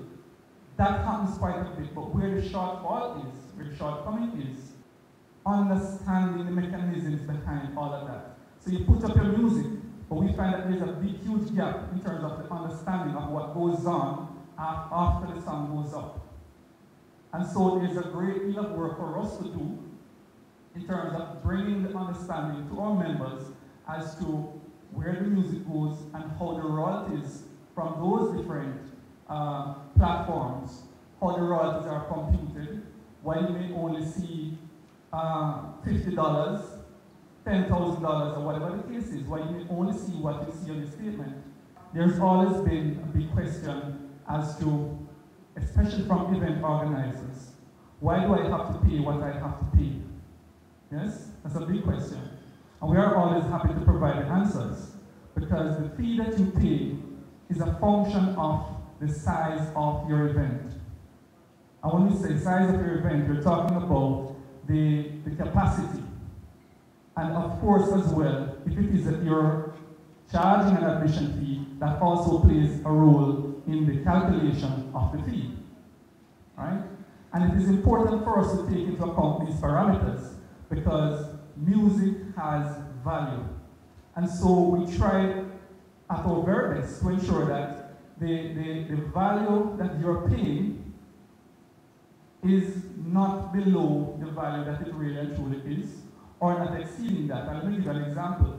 A songfest, for instance, cannot be expected to pay the same thing that a man having a round robin pays. So a lot of persons say, why don't you just charge a flat fee and everybody pays a flat fee? That a flat fee for everybody would certainly not be equitable.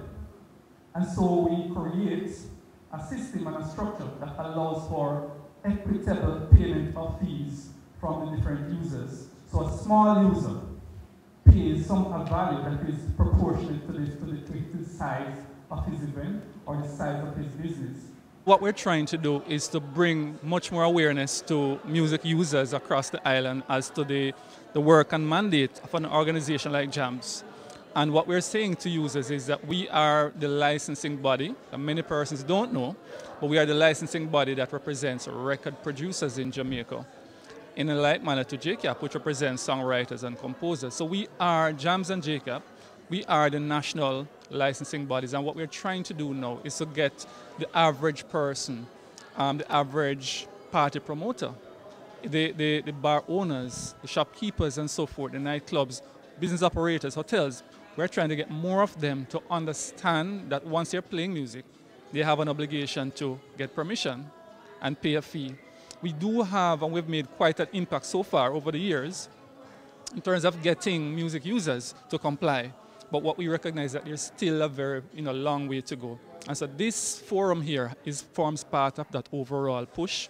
And what we're trying to do as well is to use social media as a big part of our push to reach more and more persons. So persons can find us on Instagram at Jams4Music, and on Twitter, Jams4Music, and on Facebook, Jamaican Music Society. We are very present there. And that is where you can get a lot more information about who we are, what our mandate is, and which is very clear. We license, we collect, and we distribute to the persons and the companies that we represent. And we like to emphasize that we distribute, because a lot of times persons will say, you collect, but do you pay to the rights owners? And we love to emphasize that we do. We've been paying out since 2009, every single year, twice per year, local and international rights owners. So we have made a huge impact in the music industry, because there are many, many, many producers, some known, some not so well known, who have benefited and are benefiting from royalties because we have been representing them and have been able to collect royalties and pass on to them. So music users can feel assured that when we license them and they pay their fees, that those fees are going to actual rights owners whose music was used, and those rights owners are grateful and it's benefiting them. But there are still far too many music users who claim that they're unaware, and so we're trying to get the word out, and hopefully a forum like this will have, increase the number of persons who know about it, and they will in turn spread the word, about the need to meet their legal obligation. We go to a break, but don't go too far because we have lots more after this.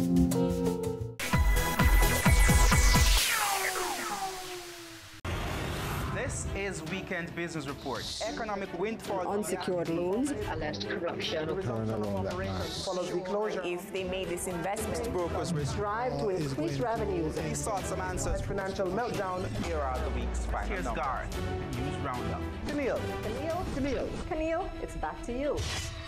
That's Weekend Business Report with me, Keneal Gale, Saturdays and Sundays. As the end of the year draws nigh and the celebrations begin, let us add some magic to the festivities with our BATV Christmas mix. Why settle for blah when you can have fa la la la la? 60 advertising spots, 10 cross spots. This $1.6 million package is all yours for only $45,000. Don't wait.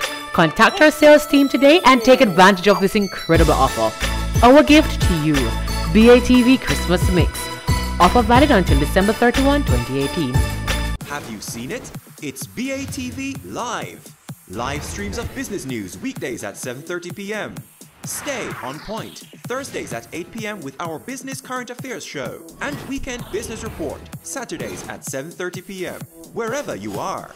Log on to our Facebook page at Business Access TV or visit our website at batvja.com. Live and at your fingertips. Business Access TV. Serious about business.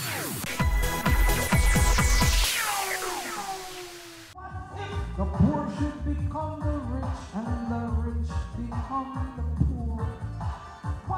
Welcome back and thanks for staying with us. We are still here at the ACCS Open Mic Forum, and now for more highlights.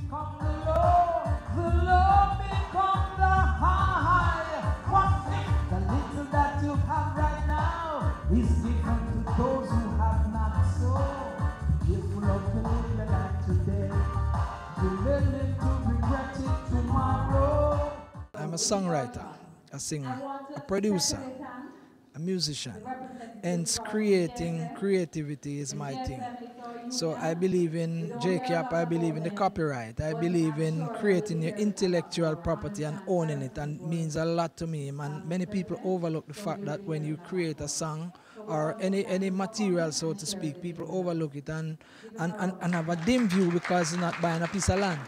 But many people become millionaires out of just writing a song. Many international persons that sing, sometimes the songwriter make a lot more money than you, the person who actually sing the song. For example, let's say Whitney Houston did the song I'll Always Love You, but it was written by Dolly Parton, and she made millions when she died. Michael Jackson did Like a Comet Blazing in the Evening Sky, Gone Too Soon, but it's written by Babyface. Every time that song plays somewhere, millions are made by the songwriter. So it's very important that we pay special emphasis on your intellectual property, your property rights. So for me, being here was wonderful because it's more information, more enlightenment, and more agreement that whatever I do in the business as a songwriter, it's worth it. One of the things that is important is to ensure that your work, or no matter how simple it might seem, writing something or creating something, it can mushroom into something great. So the first thing to do, they have what is called a poor man copyright. When you write a song, mail it back to yourself.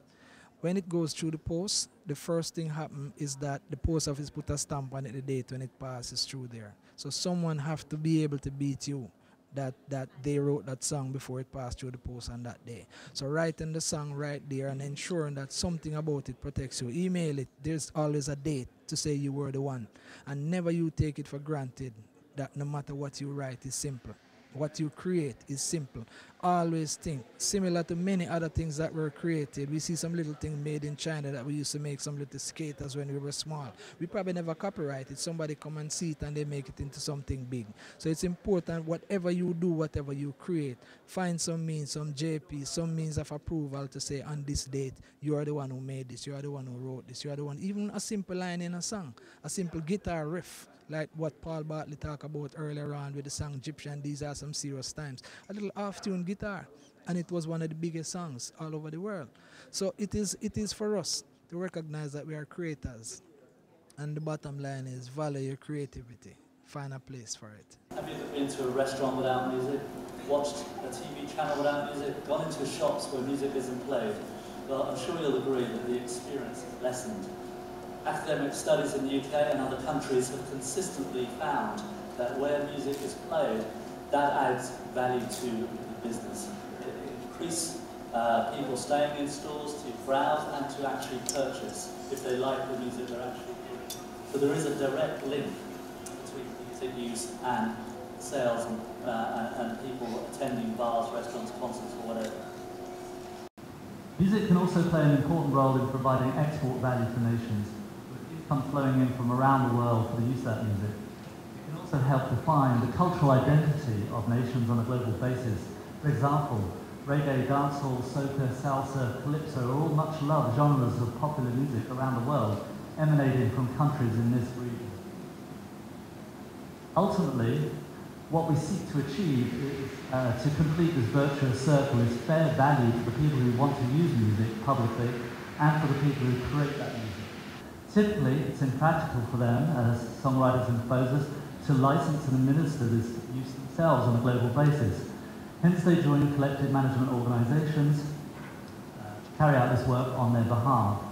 Put simply, the role of a collective management organisation is to represent and administer the rights of its members, i.e. composers, songwriters and music publishers, by setting fees for the use of their music, issuing licenses to others, i.e. businesses and organisations who want to use this music, in return for payment of reasonable fees. These fees are then distributed to the members in the form of royalties.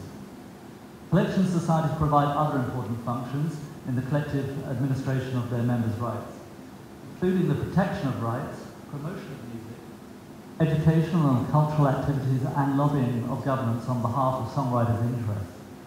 This administration is extended through a global network of societies under reciprocal representation agreements.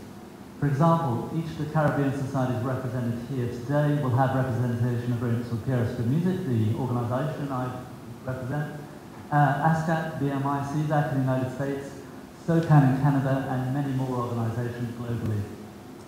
This network allows us to represent each other's members in our respective countries and to pay royalties to the collection societies concerned on behalf of their members. When it comes to the licensing of our members' rights, societies typically issue blanket license on an annual basis or permits on a one-off basis. These licenses provide music users with convenient access to over 10 million musical works from over 2 million creators, all for an annual fee or a one-time payment.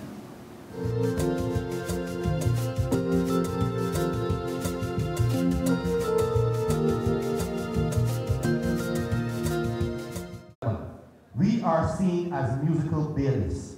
People see us as just coming when it's time to pay money. Promoters, especially, and even the general public. They just see us. We did an analysis of how we are perceived in the market. And we decided that, you know what, we need to work on our PR. Now, part of our PR is enhancing our voice. And part of enhancing our voice is regional integration.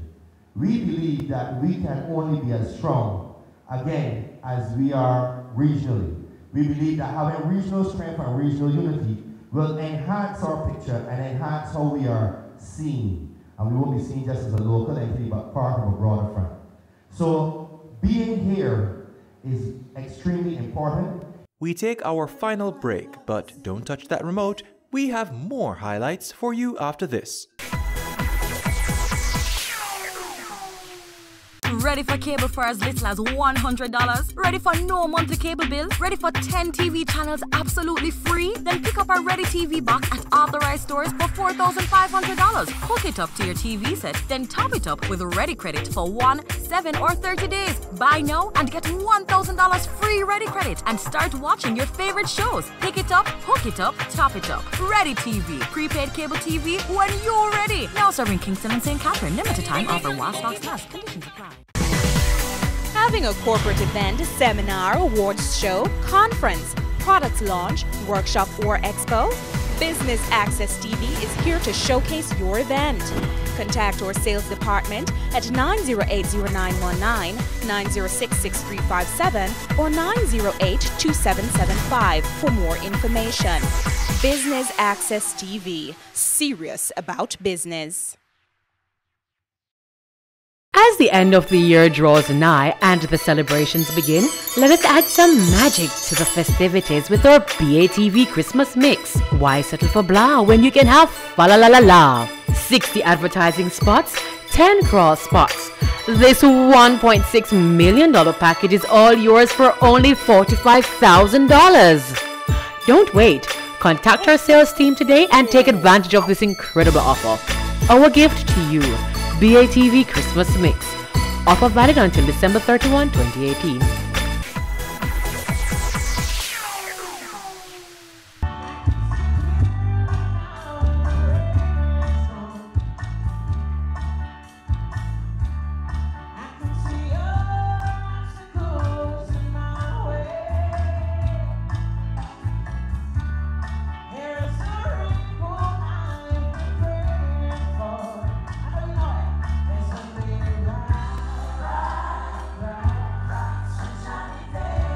PRS for Music, we've been around 100 years, just over 100 years, so the concept of copyright is well established.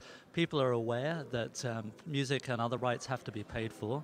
Not everyone is compliant, and we have means under which we can collect royalties from those parties.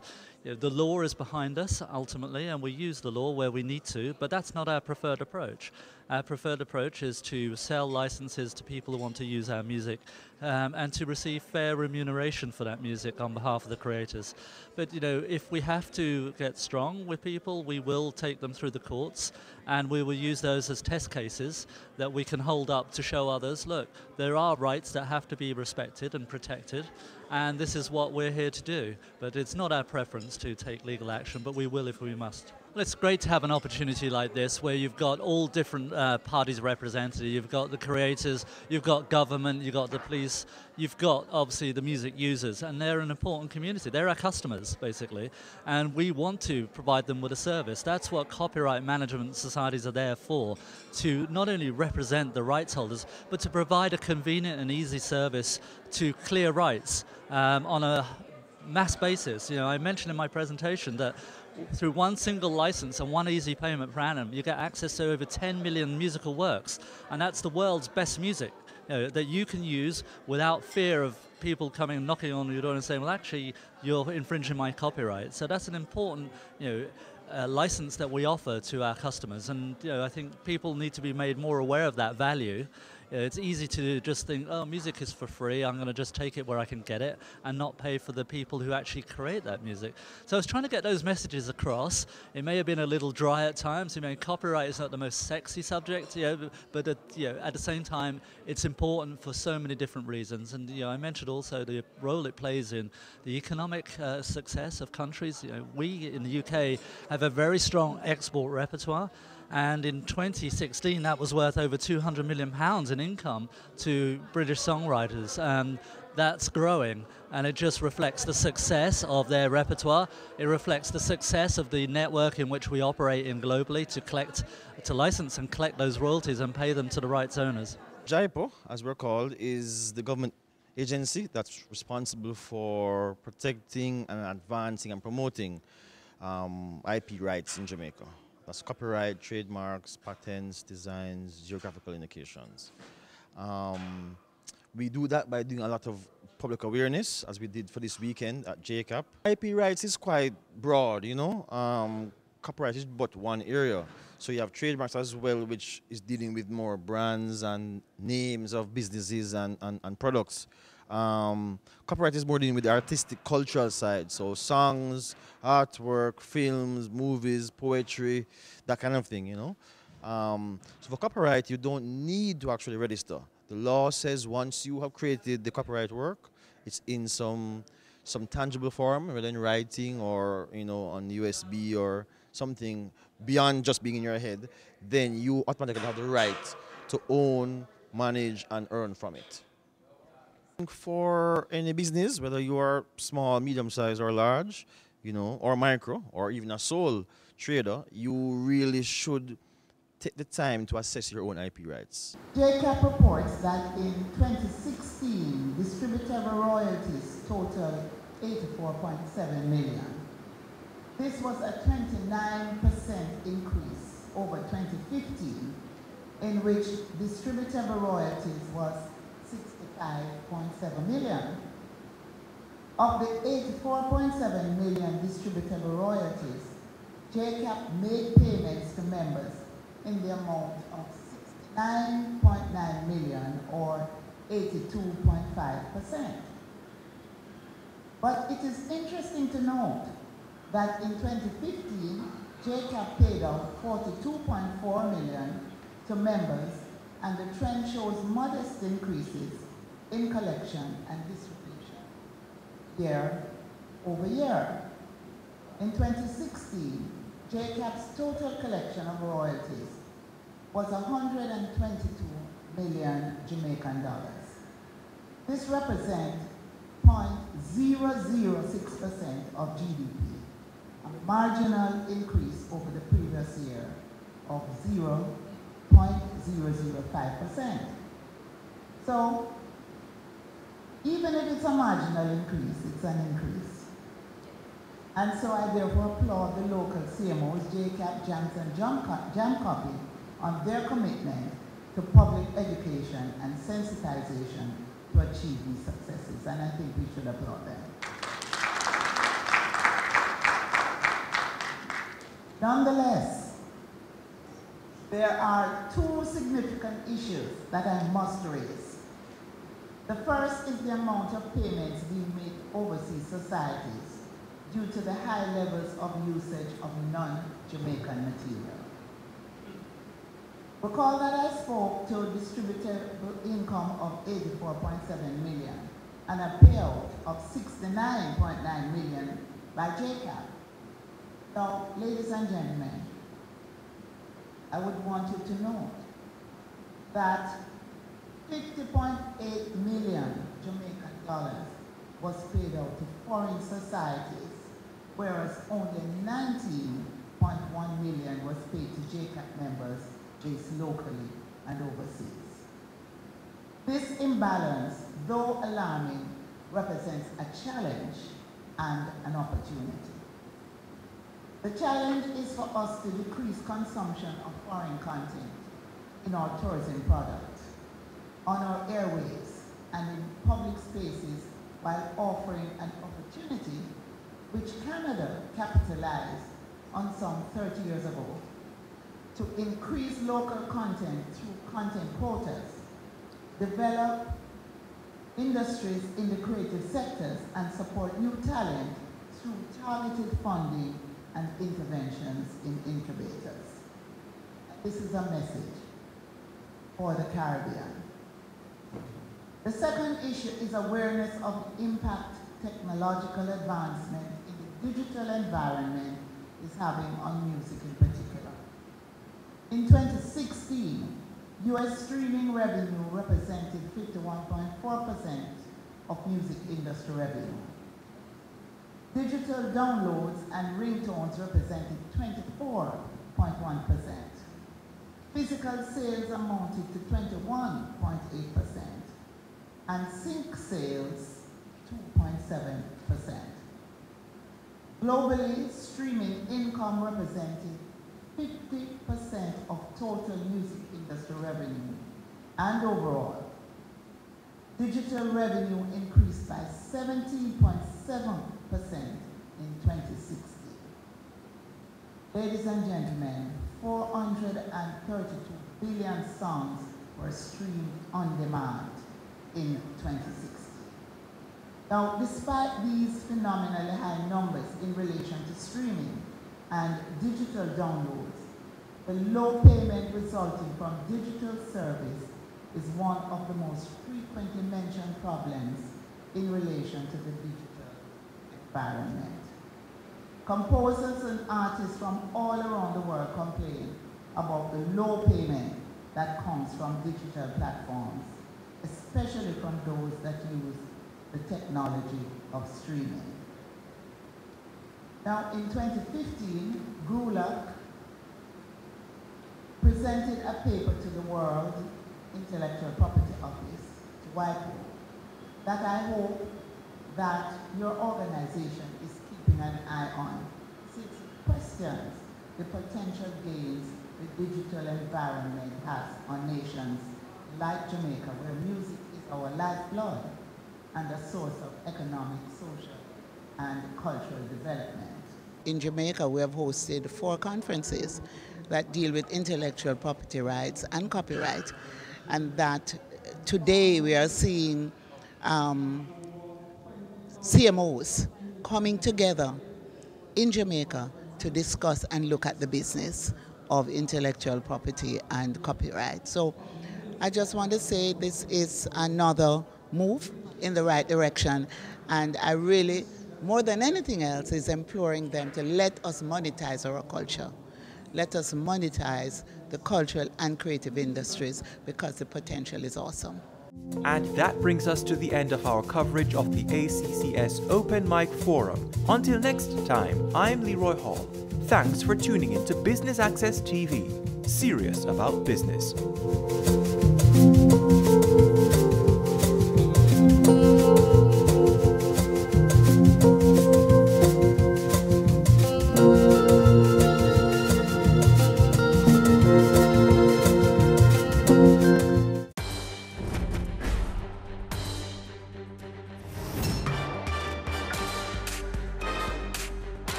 It was thought to be flat, then accepted to be a sphere. The first interest in the earth came from a religious standpoint, more so to prove the Bible's authenticity. Where is the Garden of Eden, and did the Great Flood occur? With this enhanced desire for data came an increased interest in the nature of the earth. The heightened attention to minerals and other components of the earth's crust led to the discovery of fossils, explanation of nature's disasters, and the need to manage natural resources. However important, looking at the Earth's history isn't all that a geoscientist does. On this episode of Career Moves, we look at the importance of a career as a geoscientist, which more often than not is not even recognized.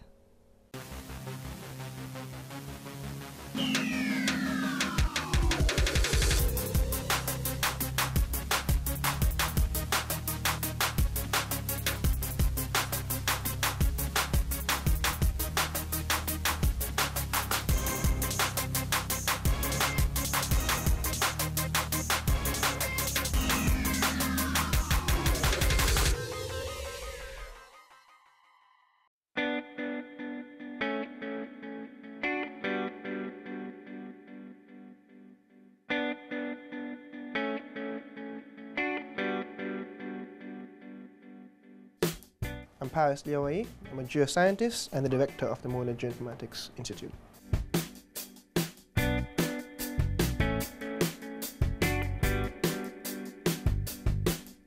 My earliest memory of knowing that there was an affinity to think spatially was Disney World. You know, you get these maps when you enter the turnstiles and you want to go this way versus that way. You have to find out where are we right now, looking at the map and figuring out, oh, there's the gift shop, there's the bathroom, so that means we are here. We need to go to that end of the road and turn right. This was about 6 years old, you know. So understanding how to read maps and make your way around, that's my first memory. My father's a geologist in the bauxite industry. My mother's a human geographer involved in urban geography, planning, those type of stuff.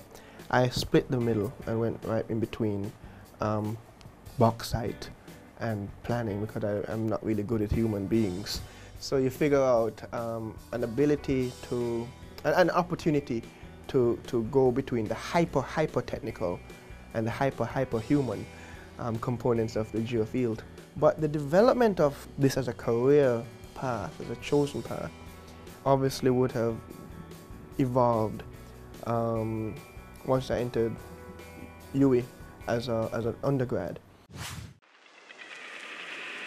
It was at the University of the West Indies that Dr. Paris Liawaye developed an even greater passion for geology, where he opened himself more to the geoscientific realm that connected the science with business.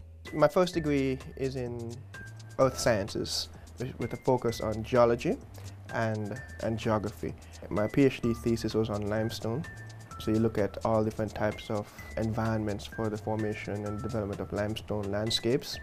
We use geological information as part of my work in terms of natural hazards. So we've done a lot of work on earthquakes, landslides, floods, and hurricanes. Turning point came when I took up the technology, GIS technology, to start mapping.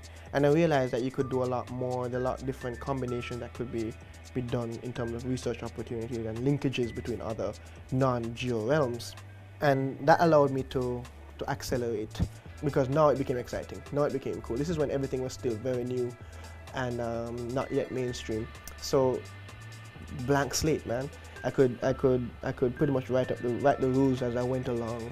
Not necessarily for getting an A, but I still had, now finally I'm trying to figure out what am I going to do now.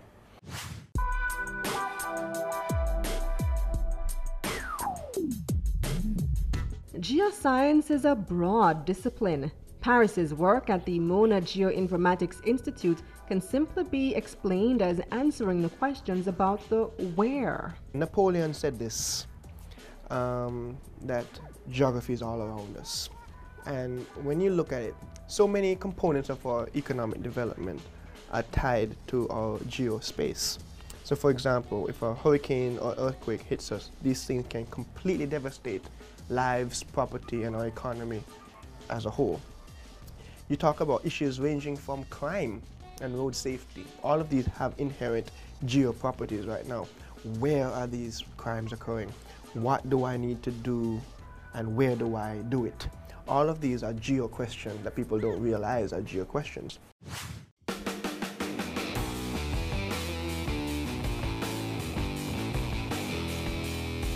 Mona Geoinformatics Institute is geo in orientation, more than geology, also geography. So combined is geosciences. And that provides a much broader touch area for the application of our work and how that translates into business. So geoinformatics allows people to know more about the where. Anything where. Where is, where can, where will, we would have information on it. Not just, you know, it looked like rain. Where is it going to rain? You know? Where could a tsunami affect? You know what I'm saying? Where would we move the squatters to once we move them from the land? All of the where is what we're able to do. By playing in all of these different realms, you are connected, not just the space around you, but you're also using that connection and the tools and the skills that you have to answer questions, to know more about what is going on around you.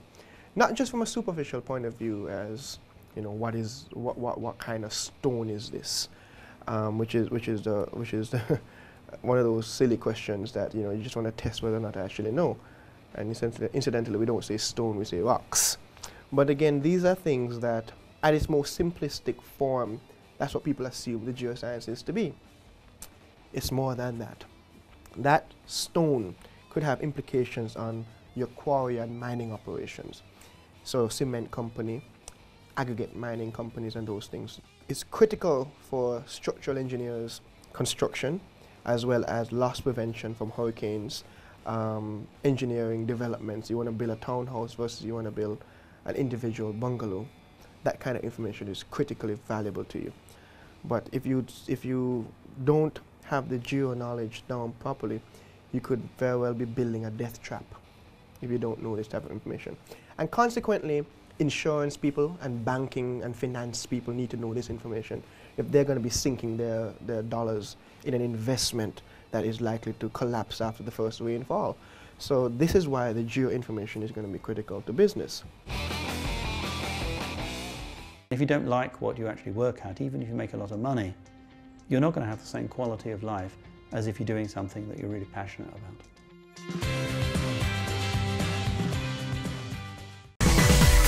Having a corporate event, seminar, awards show, conference, product launch, workshop or expo? Business Access TV is here to showcase your event. Contact our sales department at 908-0919, 906-6357 or 908-2775 for more information. Business Access TV, serious about business. It's season 12 and Wealth Magazine Business Access is here to keep you business savvy.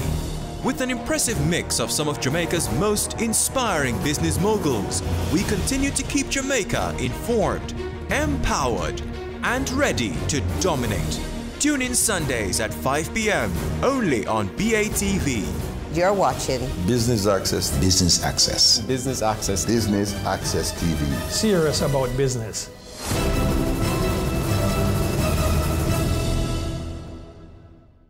As the end of the year draws nigh and the celebrations begin, let us add some magic to the festivities with our BATV Christmas mix. Why settle for blah when you can have fa-la-la-la-la? 60 advertising spots, 10 cross spots. This $1.6 million package is all yours for only $45,000. Don't wait. Contact our sales team today and take advantage of this incredible offer. Our gift to you. BATV Christmas Mix. Offer valid until December 31, 2018.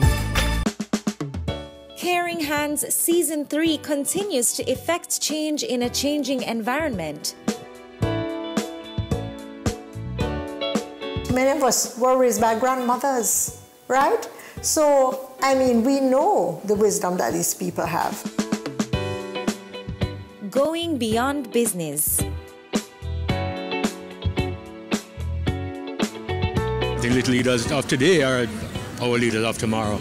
And with the proper education, we'll have very good leadership coming from that. That's season 3 of Caring Hands, creating change and shaping lives, every Sunday at 5:30 p.m. on Business Access TV.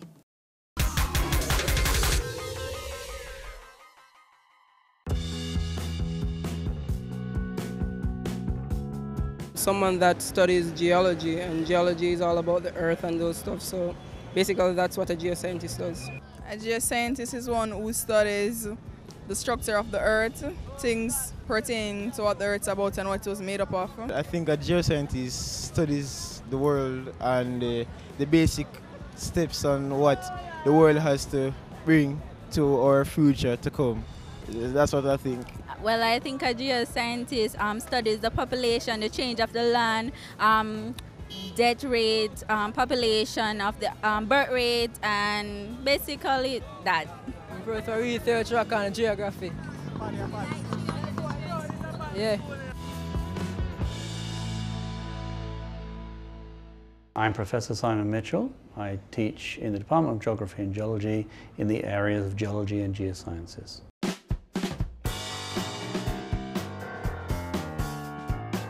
We spoke to lecturer Dr. Simon Mitchell about the importance of the geosciences and how to become certified in the field. Geosciences really looks at the Earth and the areas under the Earth and all aspects of that. So it includes things like plate tectonics, earthquakes, volcanoes, the rocks that occur there, the fossils that occur in the rocks, and things like how we would use those for development of the countries and people. And it also goes into areas such as can cause landslides and issues like that. Geosciences also include things like water supply and the importance of water supply and maintaining water supply to populations. It's an interesting thing that it's not attractive at first glance. A lot of people don't sort of think about doing a career in that direction. But actually when we think about what we do in this world, we have lots of needs for it. All of our minerals come from the ground. You've got to have a geoscientist to find them. Water supply. We're seeing problems with water supply coming all the time. I mean, in Jamaica we're seeing big problems with water supply. Our future trying to maintain that we have supplies of water to the population is going to be use aquifers, and that's underground. Natural disasters are becoming more frequent. Sea level is rising. All of these aspects geoscience has a direct input into.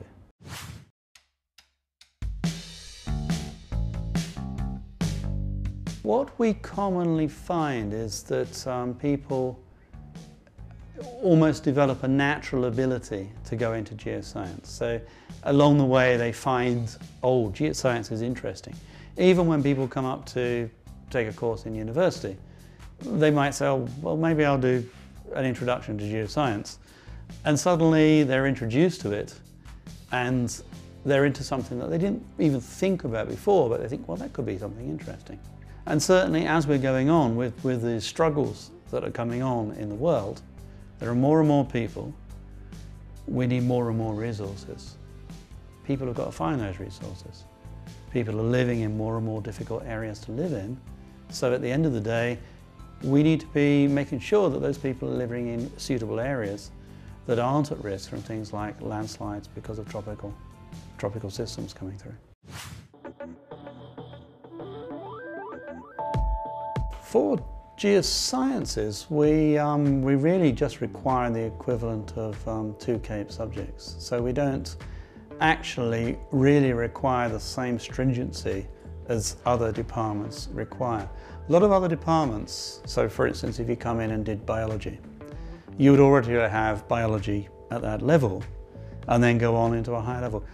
We don't expect that. We expect that people come in and then develop it once they get here. So we take people environmental science, we'll take people environmental science and geography, or through to the physics, chemistry, maths, biology. So people can come in with a lot of different options to begin with. We have a 3-year degree. The degree starts at the beginning, you do introductory level courses. In geosciences ourselves, you do geography and you do geology or earth science at level 1, and then you will pick a series of courses in level 2, which will include a fields method course, because of course looking at something like geosciences, field is very important. Going out and looking at things is very important. So you have to understand what is out there, what you should be looking at, how to interpret yourself. And then in the final year you do a project, and that project will be related to some area of your studies, applied to a part that you're interested in. It could be in water, it could be in something like disaster management or disaster risk reduction. It could be in other areas. There's plenty of areas that could be studied. And at the same time, in the final year, you do courses which are more applied to actually using geosciences for developing things in the community, in the country, these sorts of issues.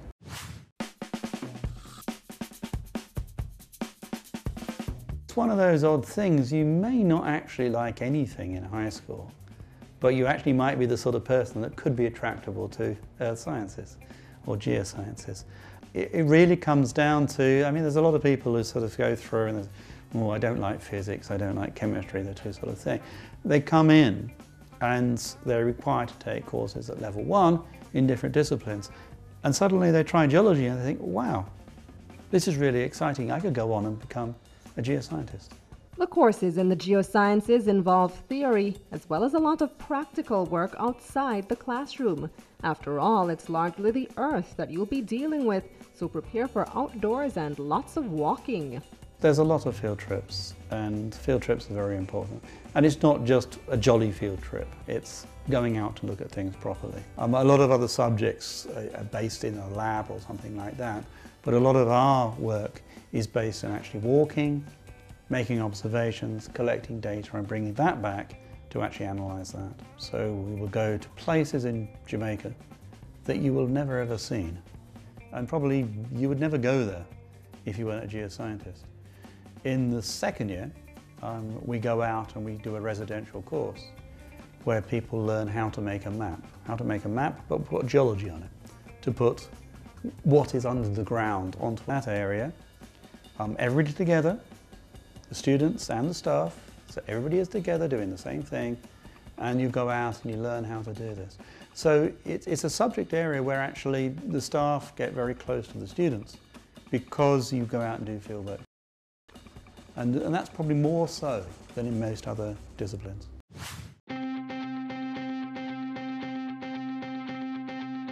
Wondering where you'd be able to find jobs outside of teaching? Well, the options are numerous, especially if one realizes that the geosciences are tied to everyday business operations. There are a whole range of different sort of areas that can be gone into. Obviously, water resources, environmental companies. There are places like the ODPM. There are people that go into things like even insurance companies. All of these aspects pick up into there. So there's plenty of different areas you can actually go into. What you would want to say to people is, what do you want as your career? And there are two different ways of looking at that. There is one, I want a career in an area where I make money. That's one way of doing it. There's another way, which is to say I want a career in something I really and passionately enjoy. And certainly if you actually passionately enjoy a certain subject, your quality of life, if you can get into that subject, is going to be much better than if you're just making money out of it, because you spend most of your time working. And if you don't like what you actually work at, even if you make a lot of money, you're not going to have the same quality of life as if you're doing something that you're really passionate about. You can make money in this field, yes. People make money, people make quite a lot of money, some of them. But a lot of people do it because they like doing these sort of things. They like going out and looking at this. You're not going to make change unless you step outside of your comfort zone and do something differently.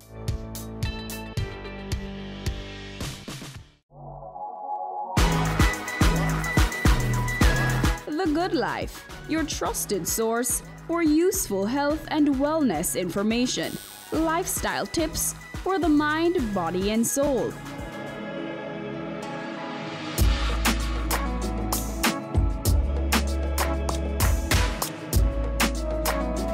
Tune in Tuesdays at 8:30 p.m. on Business Access TV.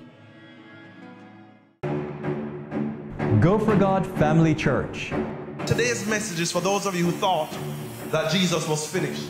Inspiring messages. I'm here to tell you today that you are excellent. God is excellent. Empowerment from biblical motivation. To be glorified means to endow with authority. A woman is a powerful, creative being. Join Pastor Christopher Morgan and the Go for God team as we go for God.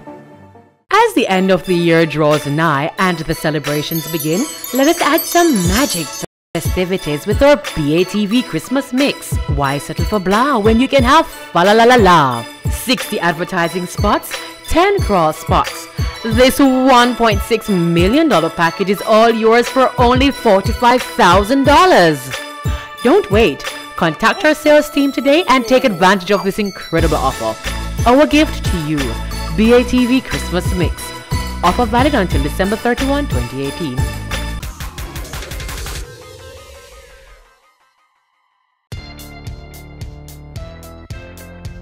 It's never too late to start your career. If you start early and it's something that you love and see the potential for growth, stick to it. I started this 11 years ago when I was 23 years old. And that ability to see near immediate results is gratifying. You don't have to wait 40 years to see some kind of impact or some kind of change. So that kind of thing is self-perpetuating. I think that the extension of the geoscientific realm into the business world has been very rewarding for me personally. The traditional route, for tradition, stay within an setting. So you're really talking to other geoscientists at geoscience. This is suggestion. One of the things I would encourage, certainly from a business point of view, and this is a business discussion, is the fact that businesses and scientists must not separate themselves so much, where it's them versus us. The blending of the two is the gold mine. That is where the possibilities develop and exponentially increase your potential for earnings. So for example, you who cannot integrate into the business world or the real world of whatever, your demand isn't going to be as great. Your ability to work in a risk consultancy firm, and I'm not talking about an environmental impact assessment organization, I'm talking about a risk consultancy firm where you connect probabilities of occurrence with dollar value with multiple clients in multiple regions. That is a very high demand skill set, and the people will pay a lot of money for that. You say locally, in terms of what compensation we like locally. Why do you have to be local? Anybody with those skill sets can do anything anywhere in the world. So there are lots of opportunities for the geoscientists dial in to the right combination of skill sets. And then on top of the skill set combination, you also have the personality, the willingness to learn, the ability to integrate with others. Geosciences, in and of itself, especially geology, can be a very lonely field because you're really playing with rocks and different environment, but you're not plugged into the rest of society. And you need to be able to connect that.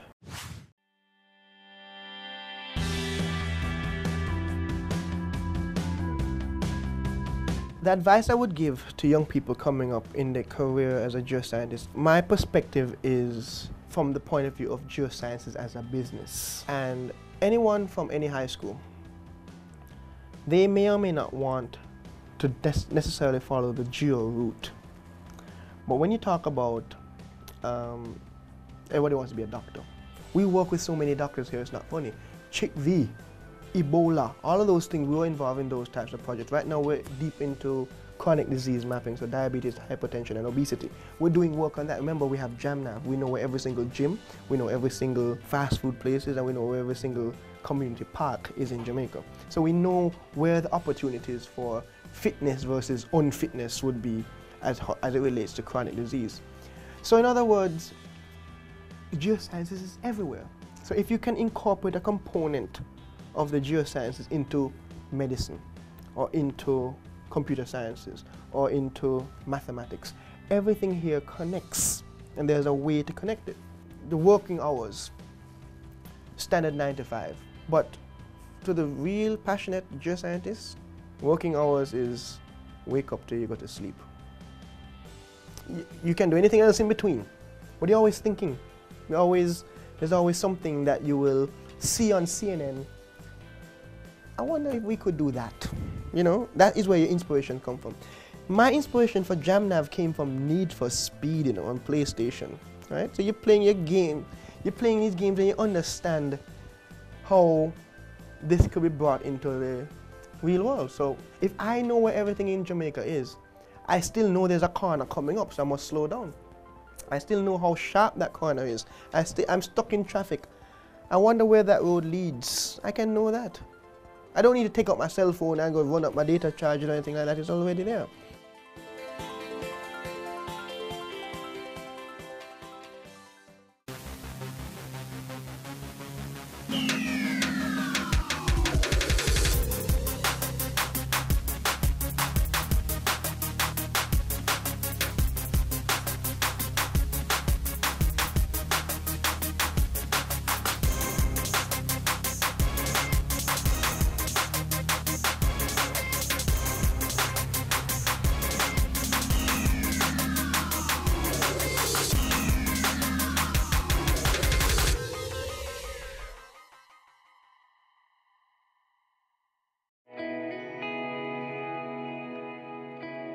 Violence is bad.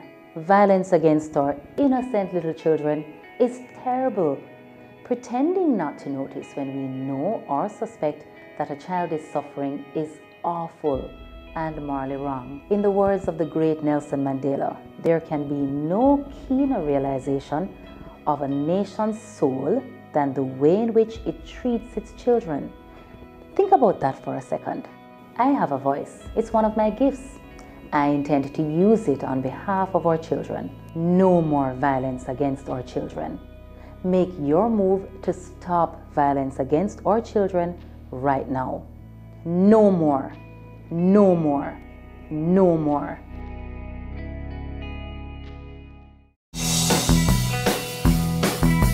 Hi, I'm Richard Panduit, CEO for the Separate Group of Companies. You're watching Business Access TV. We're serious about business.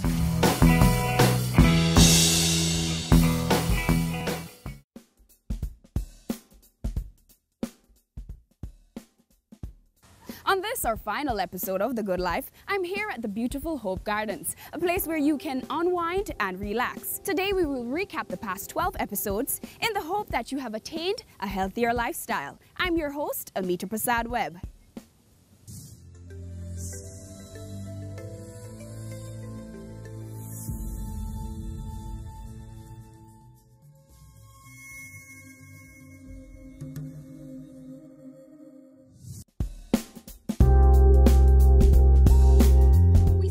The season with looking at arguably one of our best assets, our smile.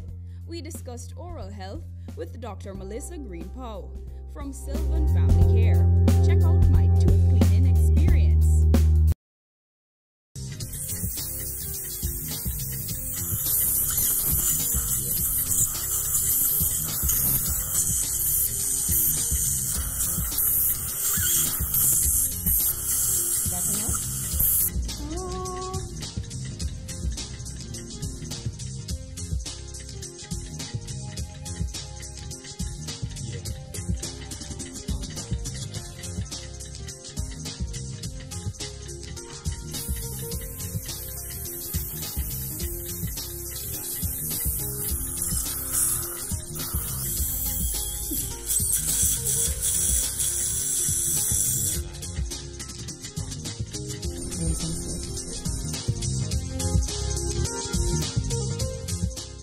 will explain to you the steps that we just went through.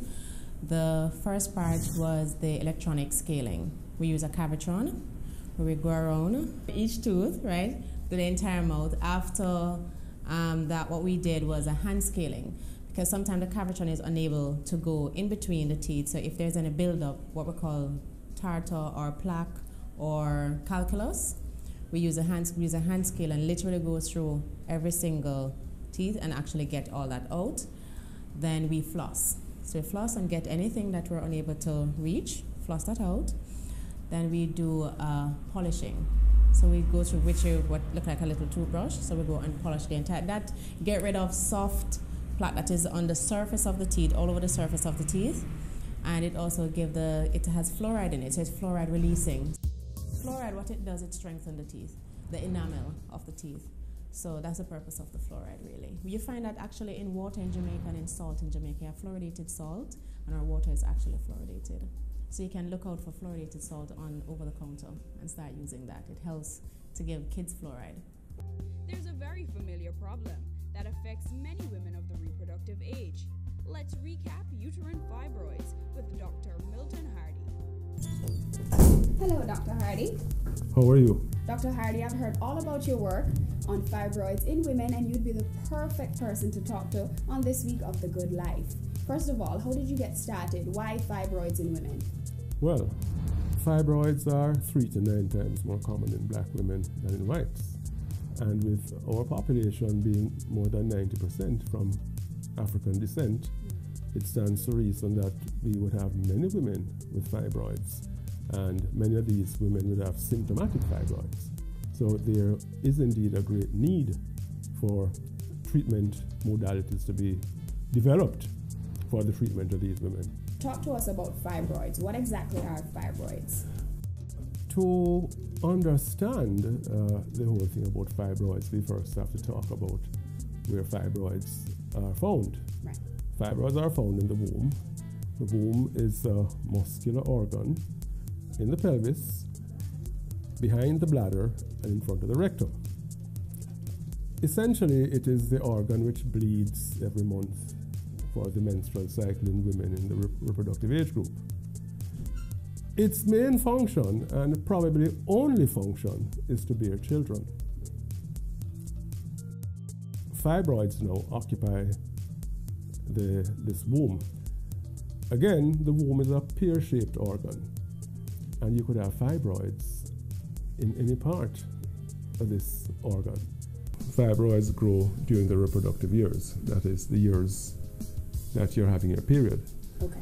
Not very common in the 20s, although every now and then we do find patients in the 20s. So but it's more common. It's more common in the 30s and 40s. Okay. So I'm 25. Should I be conscious of, maybe I might have fibroids? Well, do I wait until 30 something and say, oh, doctor, I want to check if something is happening? Well, you should be conscious that these things are possible. Mm-hmm. Certainly, if there are any symptoms suggestive of fibroids, you certainly should check them out. Right. But the point I would like to make is that once you are in the reproductive age group, and especially if you're sexually active, you should be having your annual check. Right. So if you have fibroids, even if they're not symptomatic, they should have been picked up. Right. Right. You're watching The Good Life. The health of your digestive system is a crucial indicator of one's overall health. And since The Good Life wants to keep you healthy, we had a colon cleanse at Inside Out with Debbie Donaldson. What is the colon, and what is its primary function in our body? Our colon is the end of the digestive tract. It is otherwise called the tripe or the large intestine. A lot of people would refer to it as the tripe. They know it as the tripe. But other people will say it's the large intestine. And the large intestine is usually 6 feet long, which is the height of most persons. So we eat a piece of yam, and for most times, some people don't even realize what is going on. So it's being chewed, and it goes straight down inside of the stomach, to be further broken down into a very semi-liquid solution. Some people will say they don't need to do a colon cleanse because the colon is supposed to take care of itself in terms of doing its cleansing. But there are sometimes we overeat a whole lot. And when we overeat, not only do we overeat, but sometimes we snack in between. The body is of such that each time you snack, the body will leave the old food and it will start on the new ones to break it down. What will happen to the old food is that depending on what you eat, it will either ferment or it will putrefy. The same thing as rotting. It's the carbohydrates that we eat that will ferment, and the protein would rot. And as Jamaicans, we eat a lot of carbs. We eat a lot of sweets, a lot of pastries and these things. And we have a saying, before good food wastes, belly bust. And so when we do a colon cleanse, it's not only for the colon, but it's also to help those other internal organs that doesn't have an outlet for themselves to get rid of all of those things that have been backing up in the system for years. We're going to a short break. More Good Life highlights when we return.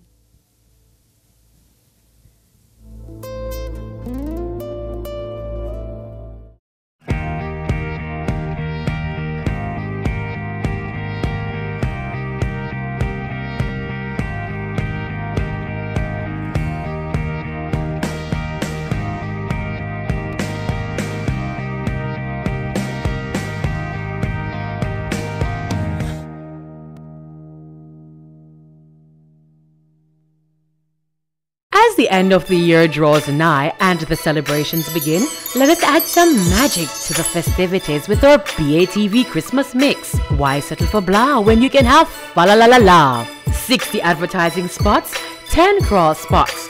This $1.6 million package is all yours for only $45,000. Don't wait. Contact our sales team today and take advantage of this incredible offer. Our gift to you. BATV Christmas Mix. Offer valid until December 31, 2018. It's season 12 and Wealth Magazine Business Access is here to keep you business savvy. With an impressive mix of some of Jamaica's most inspiring business moguls, we continue to keep Jamaica informed, empowered, and ready to dominate. Tune in Sundays at 5 p.m. only on BATV. You're watching Business Access. Business Access. Business Access. Business Access TV. Serious about business.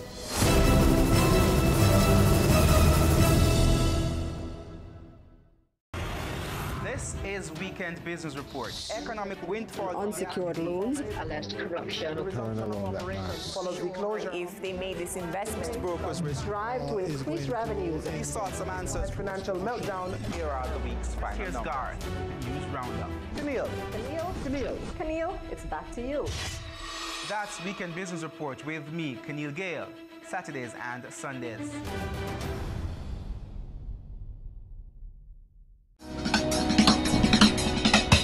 Cameo brings the creative industries to life, highlighting creatives in different fields each week.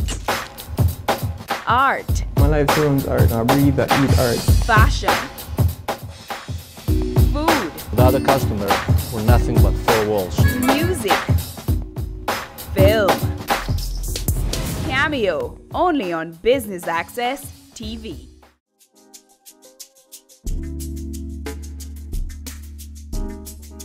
Welcome back to The Good Life, your everyday lifestyle show where we promote healthy living.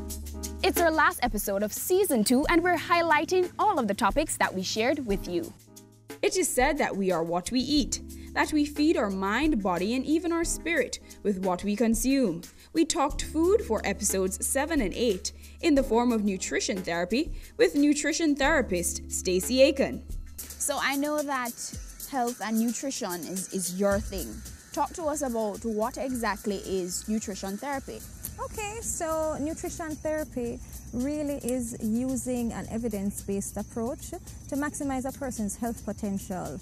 And so it's around individually planned or formulated lifestyle changes and behavioral change patterns. So how does that work? Is it a case where I say, you know what, I have these issues, I want to change, I want to live a healthier lifestyle. How do I go about doing that?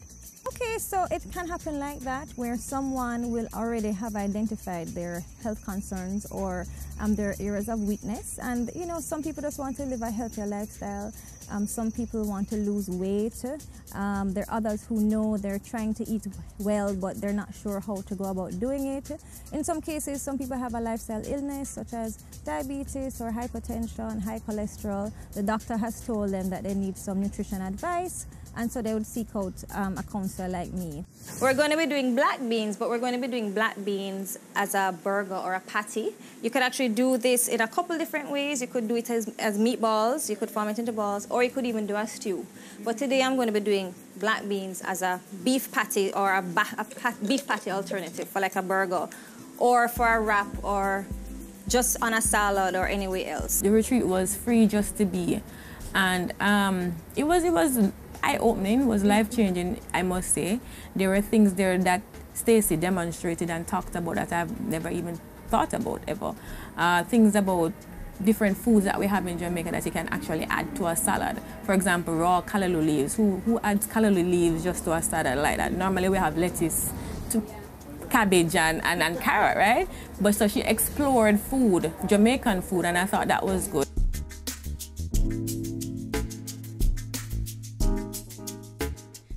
Clinic's visit was just what the doctor ordered. From a long and tiring work week, we explored how one doctor of Oriental medicine has managed to come up with natural ways of relieving pain.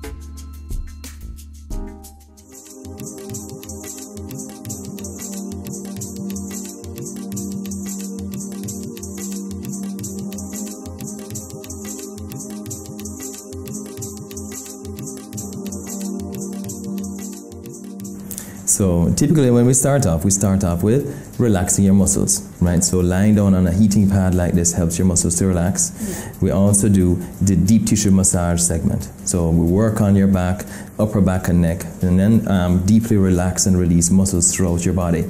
Right? Again, that's important because all of your body is connected. It's not just that your neck and upper back are hurting. Neck and upper back function together with your back. Your body transfers force in triangles. At this point, but not wipe it, okay? There we go. So we clean our areas that we're going to use. We want to increase blood supply. So we do some points that are deeply relaxing, which is what the point in the forehead does. It relaxes muscles in and around your scalp and face, which is a big part of where we all accumulate muscle tension. So if I can relax, again, the most important parts of your body, then all of your body will follow.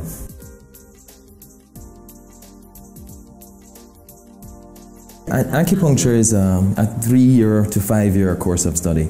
It's something that is extremely precise, and this formula actually is one of the most ancient formulas. You know, acupuncture is called the secret of kings, princes, and warlords to sire 100 sons. You know, the idea is again to increase tissue performance. This is something that is deeply relaxing. The needles are thinner than a hair; you really don't feel them, but they are deeply relaxing. Your body immediately responds to them because they're a foreign object that's past your body's defenses.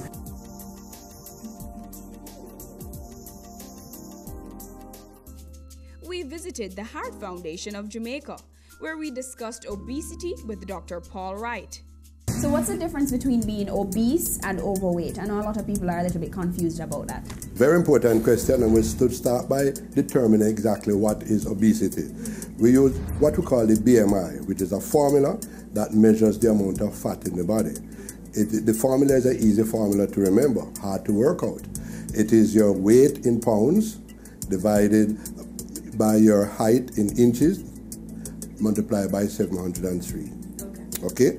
And that will give you a number. If the number is below 18, you're seriously, something is seriously wrong with you. You're underweight. It goes up to 25, you're okay. Between 25 and 30, you're overweight. 30 to 35, you're obese. Over to 35, you need to see the doctor and go to the hospital. So that gives us a good idea of what. And the Heart Foundation here goes over the BMI with everybody that comes in, so we have an idea of where we are and who is obese and who is not obese. It was then off to Proactive Lifestyle, where I experienced their foot detox.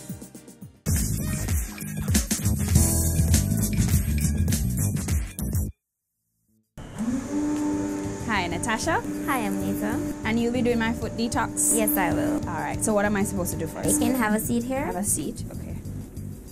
All right, so the foot detox is all about cleansing of the system. The reason why we use the feet for the foot detox is because the feet is connected to all the organs in the body. So it's the best way and the safest way to pull all the toxins at once. Right?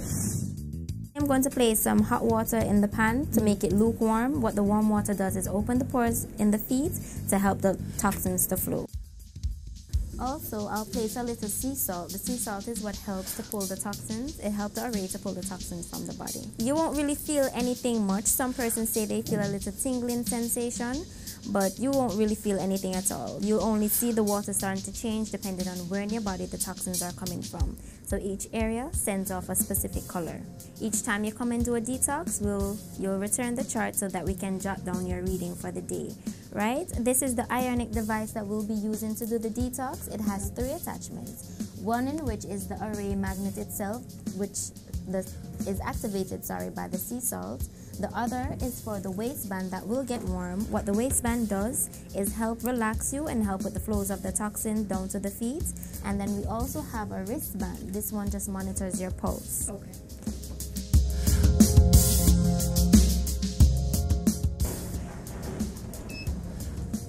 Session has begun. All right, so talk to me about the colors. Well, the different colors, you have black. Black is for persons that normally smoke or have an enormous amount of heavy metal in the body.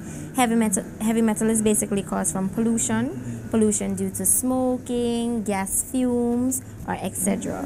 We'll also have brown. Brown is for liver toxins. The green represents the gallbladder toxins. For persons that are not using the bathroom regularly or not drinking enough water, you'll see green come out in the water as well. You have orange for persons with joint pains and joint inflammation. Also, it helps to pull red, basically blood clot from the body as well.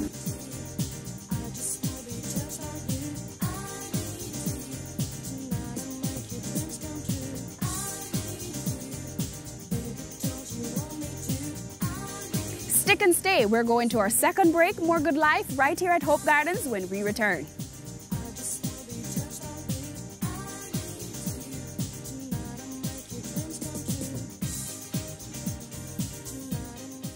Ready for cable for as little as $100? Ready for no monthly cable bill? Ready for 10 TV channels absolutely free? Then pick up our Ready TV box at authorized stores for $4,500. Hook it up to your TV set, then top it up with Ready Credit for 1, 7, or 30 days. Buy now and get $1,000 free Ready Credit and start watching your favorite shows. Pick it up, hook it up, top it up. Ready TV. Prepaid cable TV when you're ready. Now serving Kingston and St. Catherine. Limited time offer while stocks last. Conditions apply. We're taking you beyond our shores, across the region and around the world. Every week, BATV gives you in-depth reporting on the major stories that gripped headlines in the Caribbean and on the international scene. Join us Sundays for This Week Abroad. Business Access TV, serious about business at home and abroad. As the end of the year draws nigh and the celebrations begin, let us add some magic to the festivities with our BATV Christmas mix. Why settle for blah when you can have fa la la la la? 60 advertising spots, 10 cross spots. This $1.6 million package is all yours for only $45,000. Don't wait. Contact our sales team today and take advantage of this incredible offer. Our gift to you. BATV Christmas Mix. Offer valid until December 31, 2018. Go for God Family Church. Today's message is for those of you who thought that Jesus was finished. Inspiring messages. I'm here to tell you today that you are excellent. God is excellent. empowerment from biblical motivation. To be glorified means to endow with authority. A woman is a powerful, creative being. Join Pastor Christopher Morgan and the Go For God team as we go for God. Welcome back to The Good Life. We are here at Hope Gardens highlighting the past 12 topics for our final episode. Comfort is important in every situation, especially for women. So we visited La Belle Femme, a retail bra outlet that provides itself on getting women to eliminate muffin tops and other bulges by wearing their correct bra sizes. There's an interesting thing. People frequently come in thinking that they are either wearing the correct size or they're sort of feeling it's not quite right. And we want to talk about what our first step is. We talk about the fit of the bra they're currently wearing. Now, this lovely lady here, Joette, is wearing a bra, and a lot of people would look at that and say, well, what's really wrong with the fit of this bra? From here, it doesn't look all that bad. So we're going to talk about it, and Chantal, who is one of our bra fit specialists, is going to show where the problems exist. And these are problems I think other women will also have experienced. The very first thing is the center gore, that piece in the center there. And Chantal's showing you what it should be doing, which is sitting flat against her chest. And if that were happening, we'd start cutting into the breast tissue. The other thing is, if you turn sideways, Joette, this underwire here at the side is sitting far too far forward. Her entire breast is not being supported because she is sitting far forward there, and that is also something that women complain about because that will hurt. If you're wearing a bra that doesn't fit you, that underwire is going to be sitting on your tender breast tissue and causing discomfort. The other key area, if you turn sideways, you'll notice she had to do the bra up on the tightest hook. As it happens, this is a 36B, which is definitely not Joette's size. The other thing is you'll notice it's riding up at the back because when the bra band is too big, you want to show Chantal how big it is even on the tightest hook? That's far too much space. So it will start riding up. When it starts riding up, we know what happens to the front. It starts coming down and you do not have support. So we're going to get Joette into her correct size, and then we're going to show you what a difference it makes. Okay. All right, so talk to us about the fit of the new bra. Okay.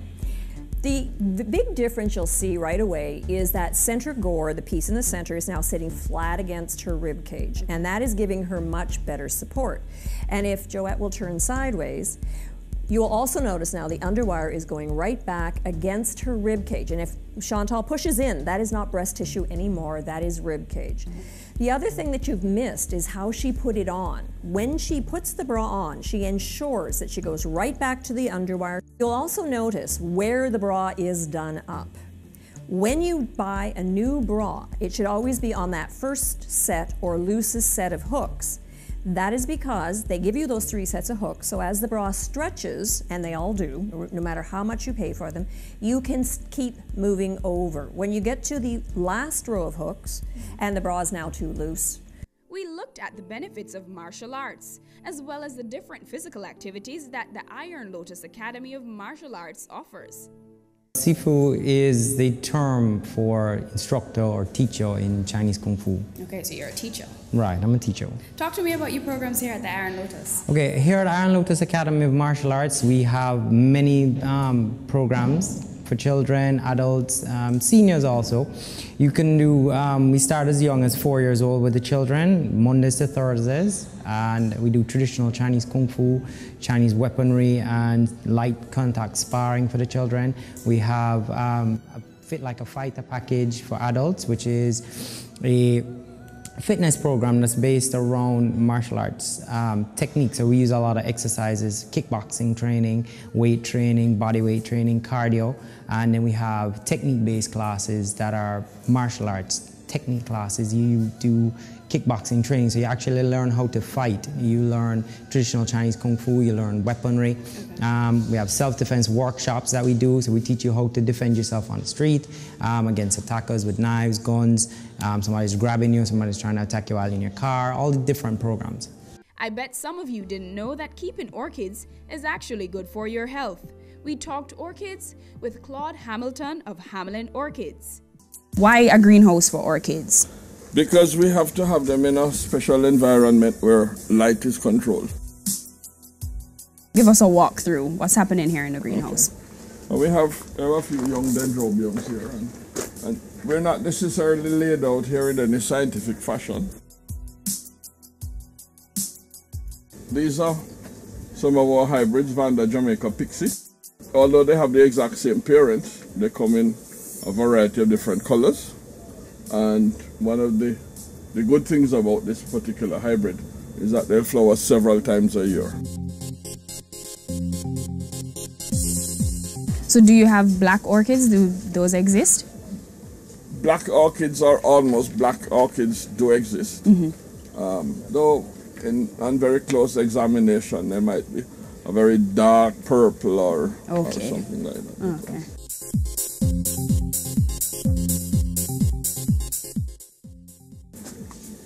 You know, an interesting little one. Okay, yeah, I would have never seen that one. Yeah, this is Domingo hematochila. Comes from Cuba and the Dominican Republic. And it's related to the big cattleyas. Okay. That most people are familiar with. Are there poisonous orchids? I don't think so. This is Encyclia bipopularis and comes from Cuba. It's fairly rare in cultivation. This is one that we've grown from seed. Okay. And it's one of the very fragrant orchid species. We wrap things up with Devon Hall, who spoke to us about the benefits of Colloidal Silver Miracle Water. So tell me about this water. What's so special about Marvelous Water Colloidal Silver? Because of so many wonders, so many uses, that it has, we call it Marvelous Water Colloidal Silver. Because, so many people have used it, and get so many positive benefits. People suffering with all sorts of conditions, from arthritis, sinusitis, cancer. People with the Chick V, has used it and get many, many different, benefits. So, the term marvelous, because of its wide use, based on study done at, UCLA School of Medicine, many other universities, they have tested against 650 different pathogens, bacterial, virus, yeast, mold. And within 5 minutes,